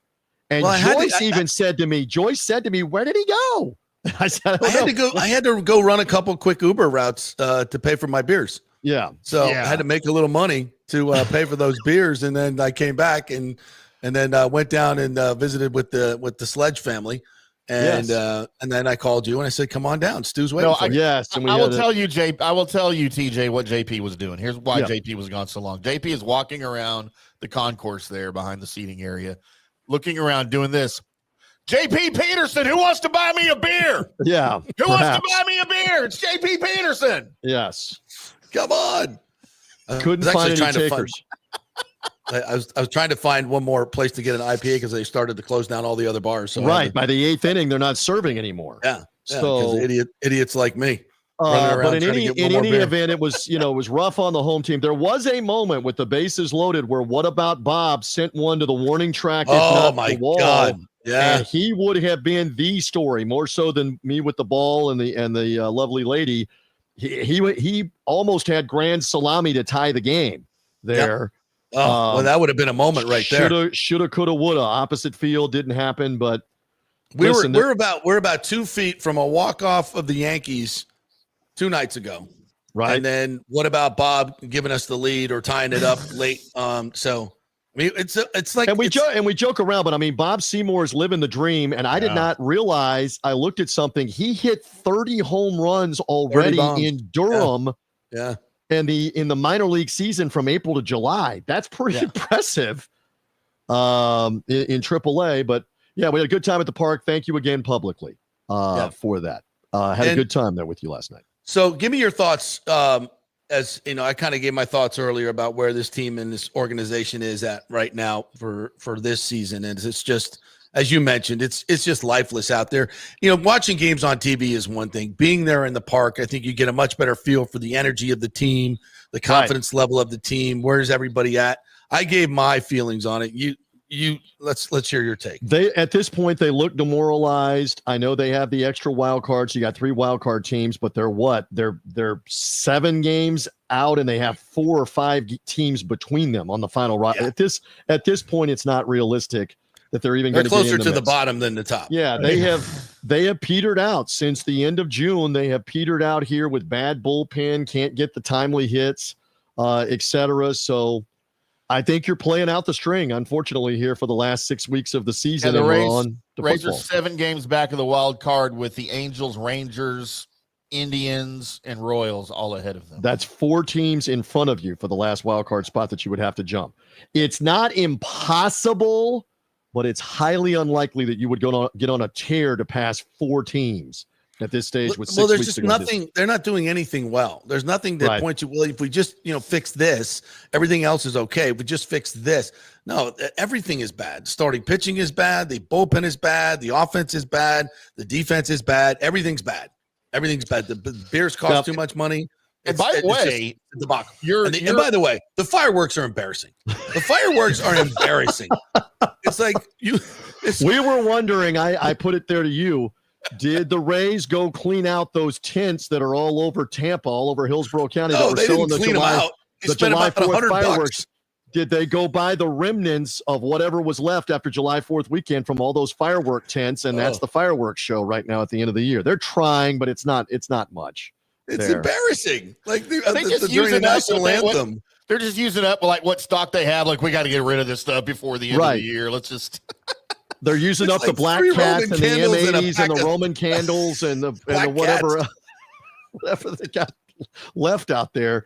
It's bad. It's bad, and we have hope for the future with new ownership, new blood, get the new stadium built, the whole bit. So let's move on. Stay tuned with that. The battle cry for all Rays fans heading into next year with new ownership should be, show me the salary. I want to see that salary go up. Yes.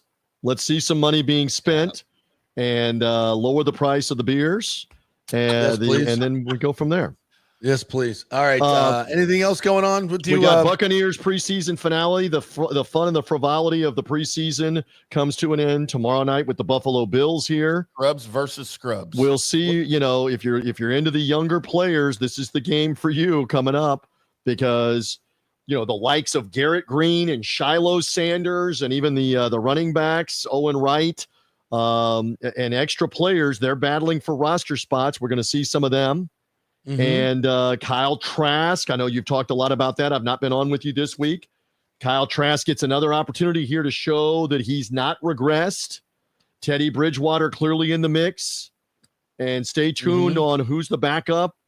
I keep saying this. They're going to keep 3 quarterbacks. Stop it with they're not going to keep 3 quarterbacks. You have to have 3 quarterbacks because you're going to get caught. What do I know here? Again, Jason Light and the Glazers are not consulting with me over the coffee and donuts, but you're not going to get caught without having a third guy here if something happens to Baker Mayfield. You got to have a backup to the backup if that's the case. And Trask has been in the system all off season. Let's see what he looks like tomorrow night. And the Bills apparently aren't going to play very many starters, if at all, here in the preseason finale. So stay tuned.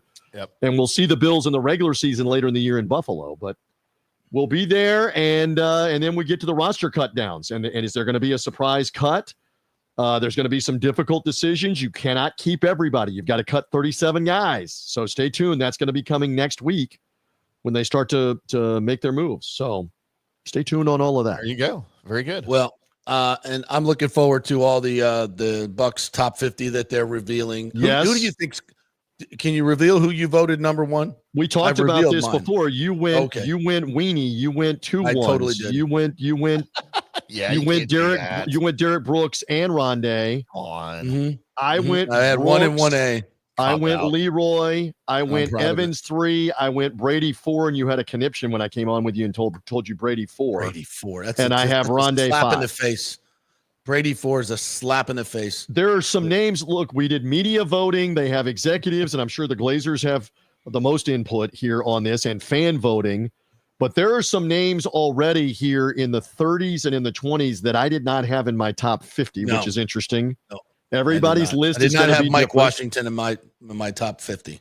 Yeah, and there's some other ones that you're looking at and you're going, okay, but to each their own. And then it'll get more intriguing when they release the top 10 and the top 5 here coming up all time. Going to be a lot of fun for the 50th season. Cannot where wait did just out of for argument's sake, where did Theo Bell come in y'all's top 50? We did not have the late Theo Bell here. I go back to the days of early Ricky sports Bell? radio. No, he's talking about Theo Bell, the former Steeler. And Theo Bell was in this market in the media, JP, right before you got here doing a bunch of sports radio. I go back to being around Theo Bell at the old Sports Radio 910 in the early 1990s, the Theo Bell. I worked with Beasley Reese. Yes, well, but Theo was on the air doing the morning show for a couple of years here in sports radio. But no, Theo did not make the top 50. By the way, I don't have Keyshawn Johnson in the top 50 either for the divisive behavior. He did not make my list. No. So there's different criteria for worst. Yeah, different criteria for different people, different players. So number 1 a-hole Buccaneer. Who wins that one? I don't know. And Cowboy. Yeah, that's true. And Cowboy. All right. Listen, thank you for the invite last night. We got to get Timmy into town, and we'll go, to a Rays golf game is again next. here in the future. We got to do golf next. We got to do golf next. We've been saying that all summer, and the summer's almost gone. But let's get that There's done. a reason we're not playing in the summer, bro. Yeah, it is. Well, in the morning, early in the morning. Be well. Let's see what happens in the final preseason game. Always good to be with you. Timmy, make sure JP behaves. I did my best last night. I'm off duty now. I'm making sure. Love you, brother. Shocked there's not more video. Yeah. Other than that, I think we're good. Well, we should. Very good. Thanks, partner. Appreciate it. Now we got we'll take another quick break. Nonsense. Yeah. All right, Paul Wilson is waiting in the wings, another media icon here in the Tampa Bay area. The stars just keep on coming, but I got to pay the bills. Quick break here, brought to you by the Jeeves Law Group, JEEVESLawgroup.com. They are local, they are trusted, and they get results. And Cafe Paradiso, make a reservation for this weekend. Why cook when you can have Paulo and his team over there cooking up some lasagna, some marsala for you, some branzino, all that good stuff. Cafe Paradiso. Go to Open Table, get your reservation right now. Back in 3. JP here for Riveters, the official sports bar and grill of the JP Peterson Show. We're located just south of Ray J and Steinbrenner Field, so it's a great pre- and post-game spot, and the happy hour is amazing. Monday through Friday, 3 to 7. Check out these specials. $3 Bud Light drafts, $4 domestic bottles, $5 wells, $6 premium wells, $6 cocktails like margaritas. That's unheard of. And the Riveters food is freshly made daily. No freezers. Happy hour food specials include $3.50 tacos and barbecue sliders. $6 you get edamame or chips with the beer cheese, which is amazing. $8 buffalo chicken dip, my favorite. The truffle fries, chili cheese fries, also $8 at happy hour. As well as other specials throughout the week, including Taco Tuesdays, you get $3 tacos, and Wing Wednesdays, 7 o'clock to 1 a.m. in the morning, you get our amazing wings, 5 for $5 and $5 wells and wines. That's a good Wednesday night. So if you're tired of the preppy, overpriced generic sports bars, come see the amazing, friendly bartenders and staff at Riveters, where customer service really matters. Riveters, just south of where the Rays and Bucs play. We'll see you there. Going through a medical emergency without health care insurance can cause you to go into crippling debt. In most scenarios, people are forced to either break into their retirement funds or worse, they're forced to file for bankruptcy. The sad truth is that health care insurance is crucial in today's day and age. Look, I get it. Many of you think you're never going to get sick and health insurance is really expensive. Well, we can help you out with that. Depending on your income, we can find great plans at huge discounts. God forbid you get cancer, a car accident. It could literally ruin you financially for life. So make the call and find out. Even though the open enrollment period is over, you may have some qualifying life events that can help you get covered right away. It can be very complicated, a very intimidating process, but we can help. Go to our website and check out all the 5-star reviews about our helpful agents. Go to don'tgouncovered.com or call 800-669-1505. That's 800-669-1505. Italiano Insurance would like to congratulate the Bucs on their 50th anniversary season. And you know what? We've been here for every season and then some, over 60 years in business. We've seen some smart coaches with great game plans, but if you don't have flood insurance or business insurance, that's a terrible game plan. That could ruin you financially. You don't want to take that L. So call 813-877-7799 and let their friendly agents quarterback your insurance and save you big money. Italiano also sponsors our FSU report every week, so go Noles. 813-877-7799 or go to italianoinsurance.com. JP here for my friend Jason Fawcett, owner of On-Site Construction. They do residential and commercial renovations and new construction. As a leading home builder and general contractor, On-Site Construction prides itself on transforming homes through superior craftsmanship, dedication to client vision, and an unmatched commitment to quality and service. It's about building relationships. We take the time to understand our clients' needs, preferences, and budgets so that we can deliver a personalized experience tailored to their unique vision. From the initial designs to the final touches, we're there every step of the way, ensuring that the end result mirrors your vision. Here are some testimonials from happy customers. G. Gibson says, no hidden costs, very honest, reliable, creative, and communicates well. Reasonable and fair with their pricing, no hidden costs. C. Smith said, did not disappoint. I'm very happy with the work. This company really cares and will take care of it. So if you're just thinking about building or renovating, give us a call and let's see what's possible. 813-579-5789 or check out our website at onsiteconstructionfl.com. Are you having legal issues with a business partner or other legal business issues? The attorneys at Walters, Levine & DeGrave can help. Call 800-616-0384 for a free consultation. At Walters, Levine & DeGrave, we've redefined what a law firm can be with top-tier attorneys, personal service, and 26 years of success. From business law to civil litigation, we deliver smart, client-focused solutions. Walters, Levine & DeGrave recently won a $6.4 million jury verdict from a large real estate developer, and they can win for you too. Walters, Levine & DeGrave. Let's solve it together. Not attorney spokesman. For a free consultation, call 800-616-0384 or go to walterslevine.com. Offices Tampa, Sarasota. Let's go. Right now, back to the show on FanStream Sports. All right, welcome back to the JP Peterson Show. Man, we've had a fun day already. Scott Reynolds, as John does. TJ Rives, now another media icon, actor, media mogul, the mayor of St. Petersburg, Pinellas County. He is the great Paul Wilson. He plays Nixon for anyone and everyone who wants to play Nixon. I wish I was there Gentlemen, we got a big fucking problem. You wasn't expecting that, was he? It's a drop on our show now. We use it often. That's an evergreen. That'll be an evergreen for you. Yeah, we should put that should be the open to the every Rays game now. The way they're going. Oh man, absolutely. Yeah. Wait till the hurricane. The mayor just said that they're going to start putting up the roof panels next week, just in time for hurricane season. So wait till that roof gets halfway done, and then it blows off, and then you're going to say, "Gentlemen, we got a big fucking problem." Gentlemen, we got a big fucking problem. That's kind of how it goes. How are you, partner? You've been out in L.A. You've been up in Virginia. Got the hell out of this hot for godforsaken place. Smart. Not long enough, but I've been working on some stuff that we can talk about in sometime soon. But things have been going good here in the dog days of summer. Yeah.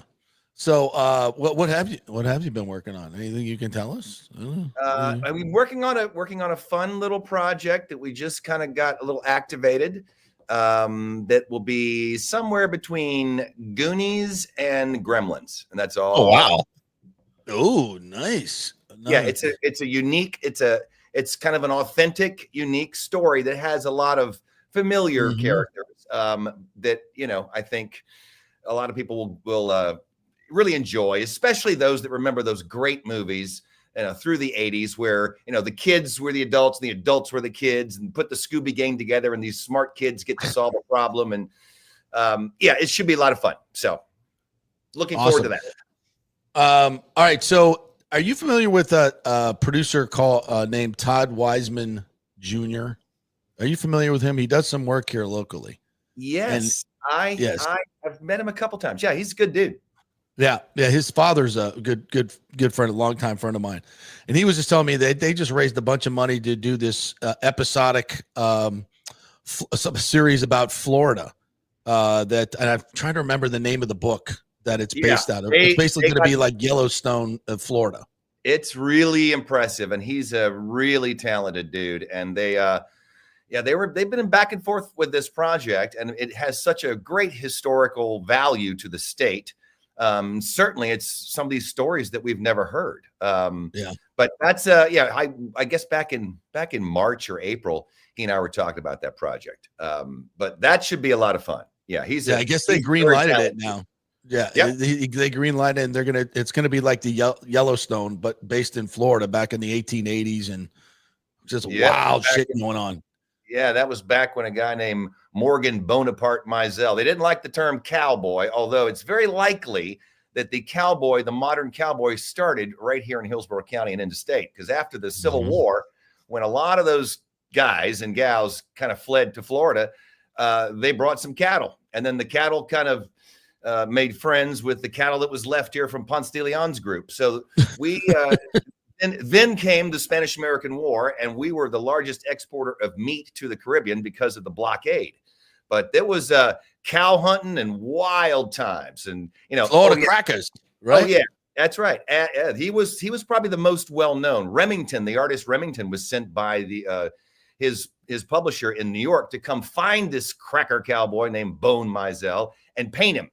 And he was one of the only ones that appeared in Harper's Monthly, and I think it was August of 1896. I've actually written a story about. I know you have. Yeah, a lot of that stuff is a lot of fun to talk about, but it's a part of history. I mean, steamer ships arrived at Port Charlotte and started loading cattle, and cows just roamed wild in Florida. And this is kind of crazy. It wasn't until 1950 that there was actually a law to put a fence up.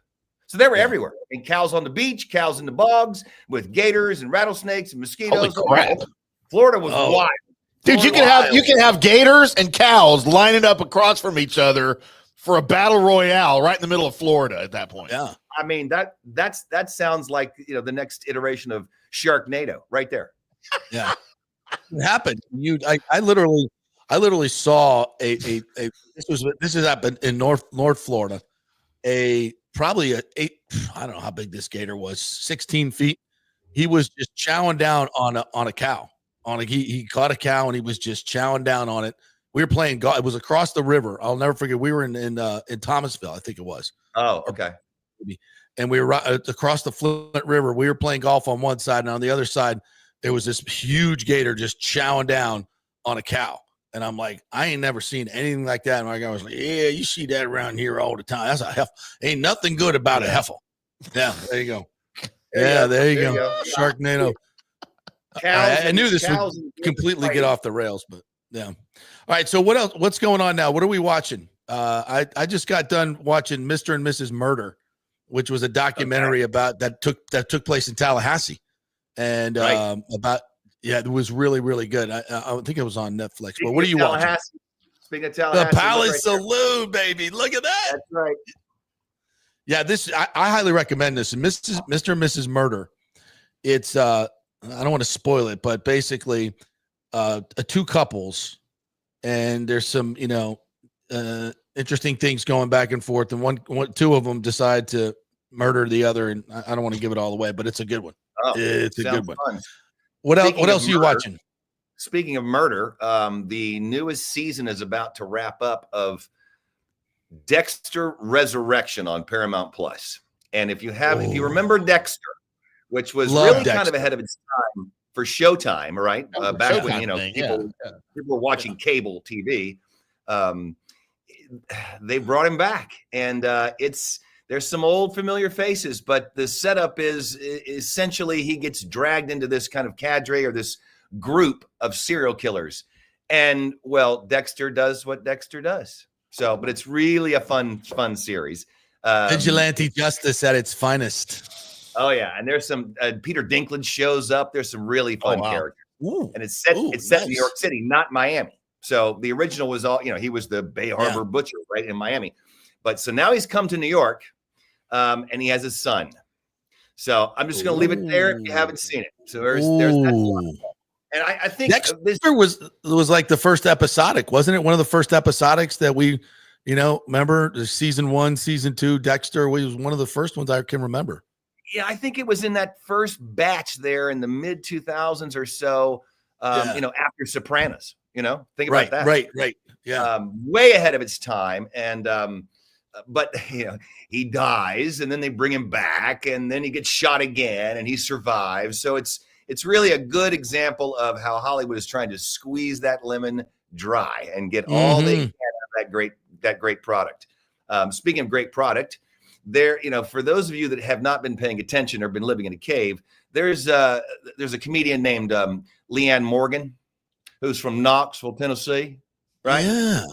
And it's an interesting thing because Nate Bargatze kind of, if you know Nate kind of arrived. Yep. He's the it right now. And he kind of arrived out of nowhere after a long career of being nowhere. And it's an interesting, and he's also from Tennessee. So there's a wonderful sense of these authentic voices coming back. Leanne has a new show that was created. It's on Netflix. It's the top 10 viewed show in the world right now. And it's a multi-camera, and it was created by Chuck Lorre, who brought us Dharma and Greg with my buddy Jenna Elfman back in the late 90s, early 2000s. 2.5 Men. That's right, 2.5 Men, and Big Bang Theory. I mean, he's the king of sitcoms.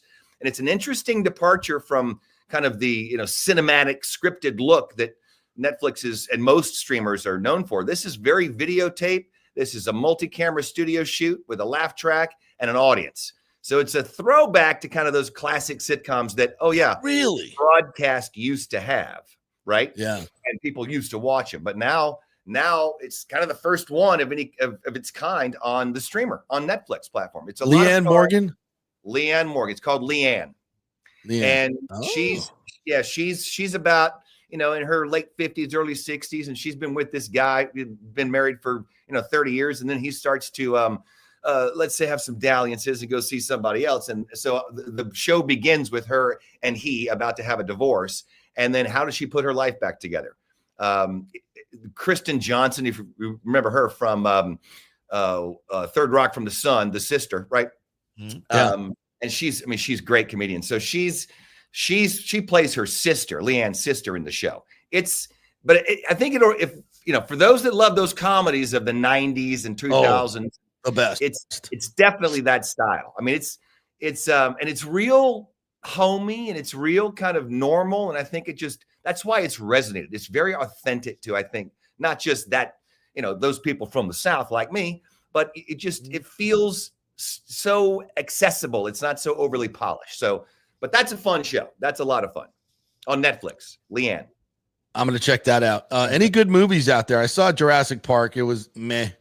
Yeah, I wasn't too impressed by it. F1 I liked. I really enjoyed F1. But for summer movies, again, it's kind of been a nothing burger this summer. Like, what's good at the movies? I heard Weapons is good. I've heard both sides of that argument about Weapons, that it's like it's really novel and interesting. And then it's kind of, for some, they've said it's kind of unfulfilling. I mean, the tentpole Superman is still kicking. And that was a lot of fun. Did you see Superman? I did not. I have not seen Superman. I have not seen Superman. Now it's on streaming, so you don't have to go very far.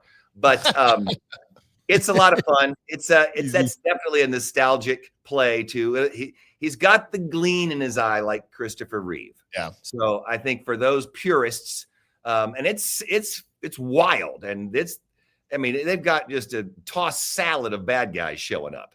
But that's a big movie that you should see on the big screen. I mean, it's an IMAX, just overwhelming experience like F1 was. I really love that. You're a big IMAX promoter, aren't you, Paul? We've talked about that before. Well, I mean, I think it's, you can't get a screen like that at Walmart.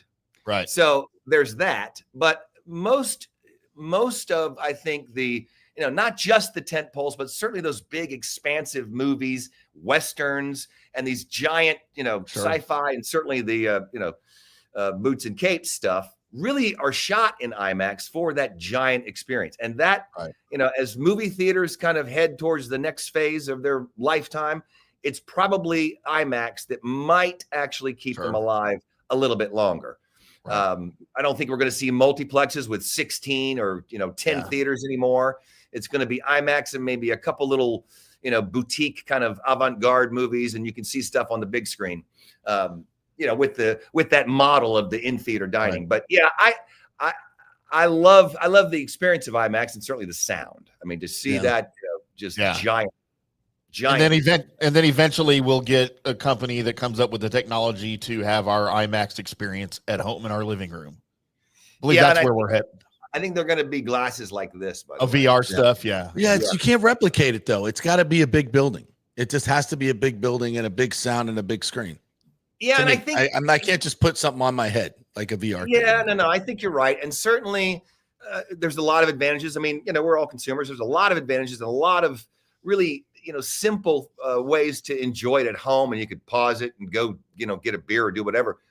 But there are those that are still, and I think probably half of them, that still go to the movies. It's that communal experience. It's to be in a dark room with strangers and hear screams or laughs and claps. Yeah. And it's kind of that, harkening back to the days of the amphitheater, You can't replace it. Oh. By the way, you told me to watch Mobland. We binged that. I think in a week. Oh my God. So good. It's Shakespearean. And for those who haven't seen it, here's a version of Helen Mirren you've never seen.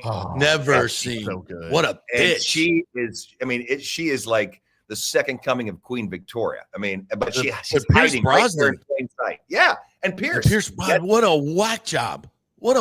He's so good. And then Tom Hardy is just the most low key, dangerous. Just I don't even know how to describe his character. No, he also does it, and he's also the executive producer of the show, by the way. But I just love how he's got that Irish brogue and just thank you, and then he throws him off the roof. I mean, he's so deadly, but he plays it so still. And then the other guy who plays Pierce Brosnan's son was one of the kings in Game of Thrones, House of Dragons. Right, House of Dragons. Yeah, that's right. Yeah, the same guys keep popping up in these British episodics. They the same actors. That's a fun show for sure. Are they going to do a second season of that? Oh, no doubt. Yeah, that got a lot of good reviews, and I mean, look at those movie stars. I mean, Helen Mirren has probably spent more time in the last 5 years on streamer sets than she has, on a movie set. I mean, from all of her work in the Yellowstone with Harrison Ford, the kind of prequel to Yellowstone, which was great. Yeah, I mean, incredible. And I mean, who would have thought you could see Harrison Ford on your TV with Helen Mirren? Well, I think yesterday I was reading an article that for the last 3 months, if you combine YouTube and Netflix, they've had more viewers than broadcast television.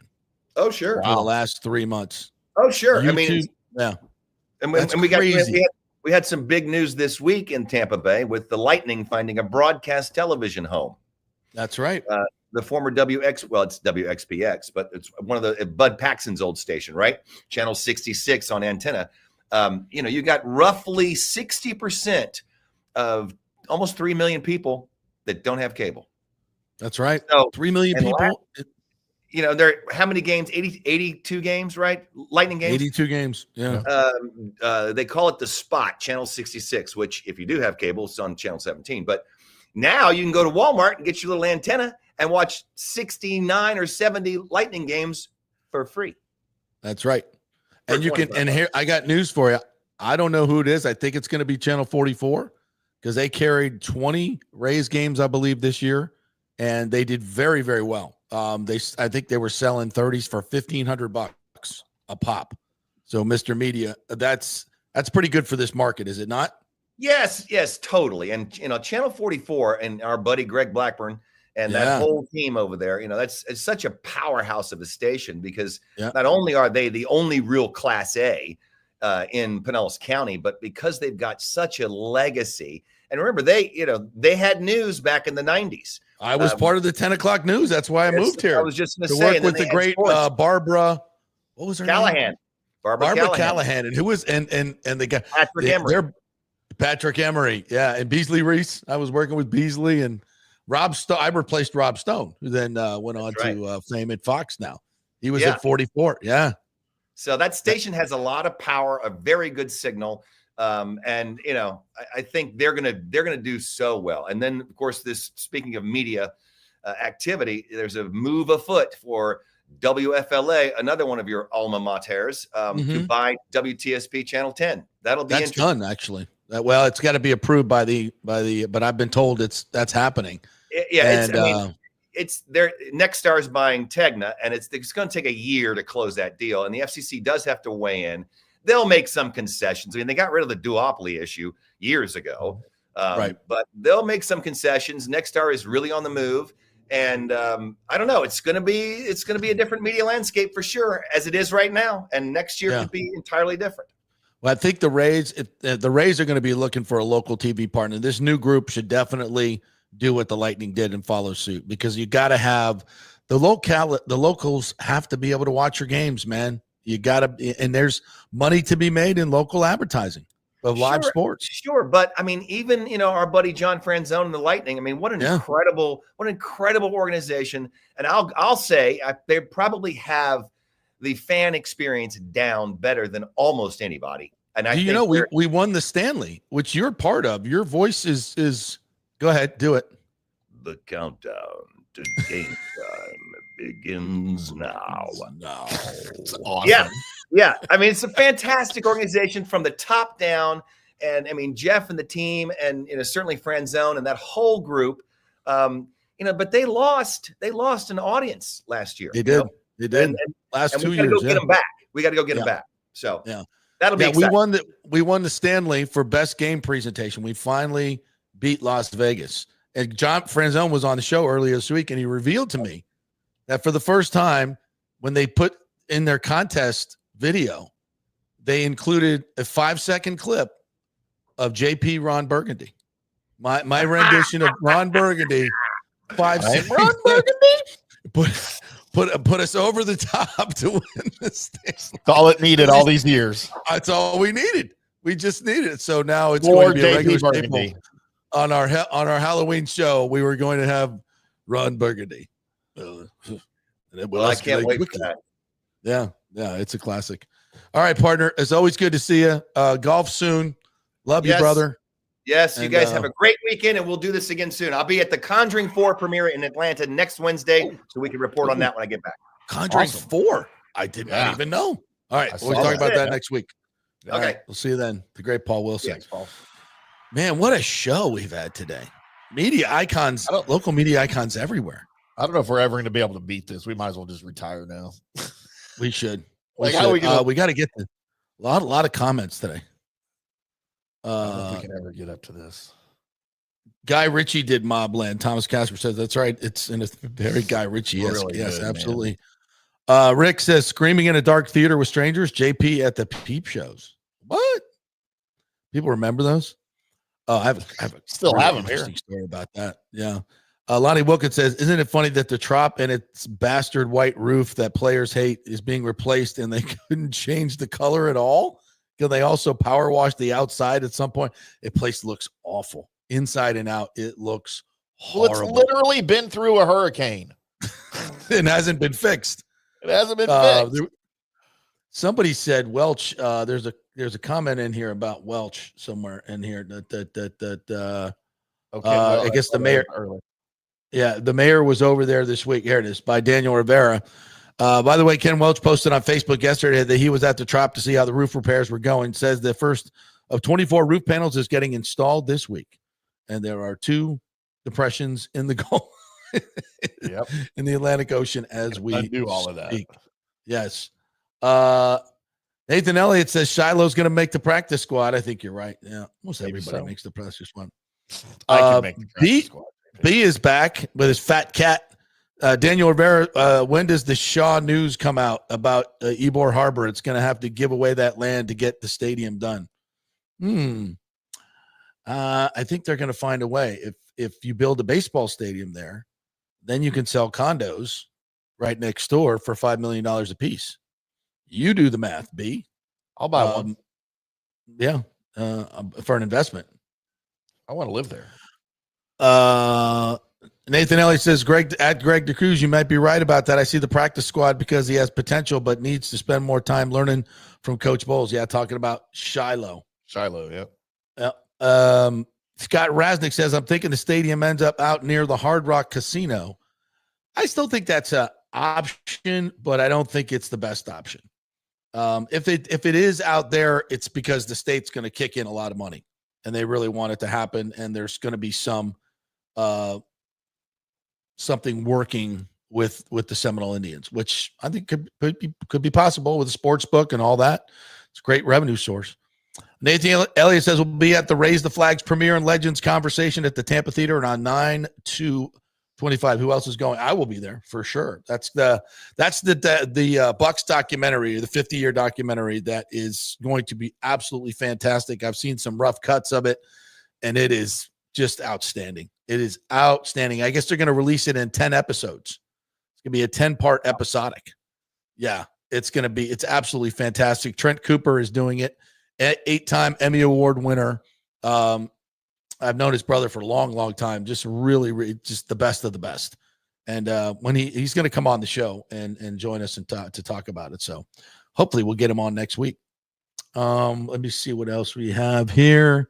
Anything else you see, Timmy, that you want to put on there? No, just a bunch of people batching me. We can stay away from that. Okay, that's good.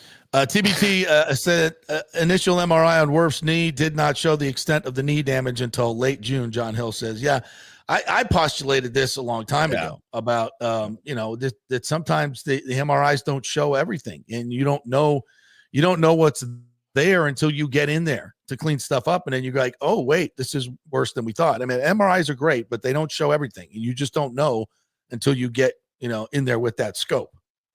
Yeah, absolutely. All right. I think that'll you want do to see, hey, before we wrap things up, you want to see a new toy that we got here at the studio? Sure. What do we got? Show this off. You got a remote control camera? Yeah. How badass is this? Look, I can zoom out. Dude. Oh, yeah. I need one of these in ours. And look, yeah. You want to see what's hanging up outside? Check this out. I didn't know you guys had a picture window. I didn't remember that. Yeah, it was behind you while you were. Look, when you look down the hallway, yeah, find out if people are walking in on us here, and surveillance camera. Yeah, surveillance camera. My Saints. Oh, sorry, probably shouldn't show that. Look at a Saints pennant up there. What the hell is that all about? That's my pennant from when I was a kid in 1976. Yeah, old helmet. Man, I used to have the old helmets and the pennants in the room. The Miami Dolphins. We had the Miami Dolphins back-to-back Super Bowl champions. I had that pennant. Oh, that was right next to the Farrah Fawcett poster. Oh gosh. Yeah, baby. Yeah, baby. That was up for a long time. I had to show that I was playing with it all morning before it came on the air. It's all pretty awesome. So you're playing with it all morning. Well, I've been playing. I do that every morning. That's not it. Alrighty then. That's a fitting end to this disaster of a show. All right, thank you, kids. It's been a great week. Michael Alford joined us. Anthony Beck joined us this week. Paul Wilson. We had Evan Klosky with hair. I mean, and it's been a week. It's been a week. Thank you guys for watching. You got to talk to Stu. Yeah, almost got to talk to Stu. Probably best that I didn't. I think we've all agreed on that, right? Except for you. No, I still disagree. Yeah. It's just, this should have costed him 4 beers in. All right, next time. Have a great weekend, everybody. We'll be on the air. Peter and I will be on the air after the Bucs-Bills game tomorrow night. We'll be doing our post game on the field. So check that out. And then we'll be back on Monday with more fun and frivolity. Have a great weekend.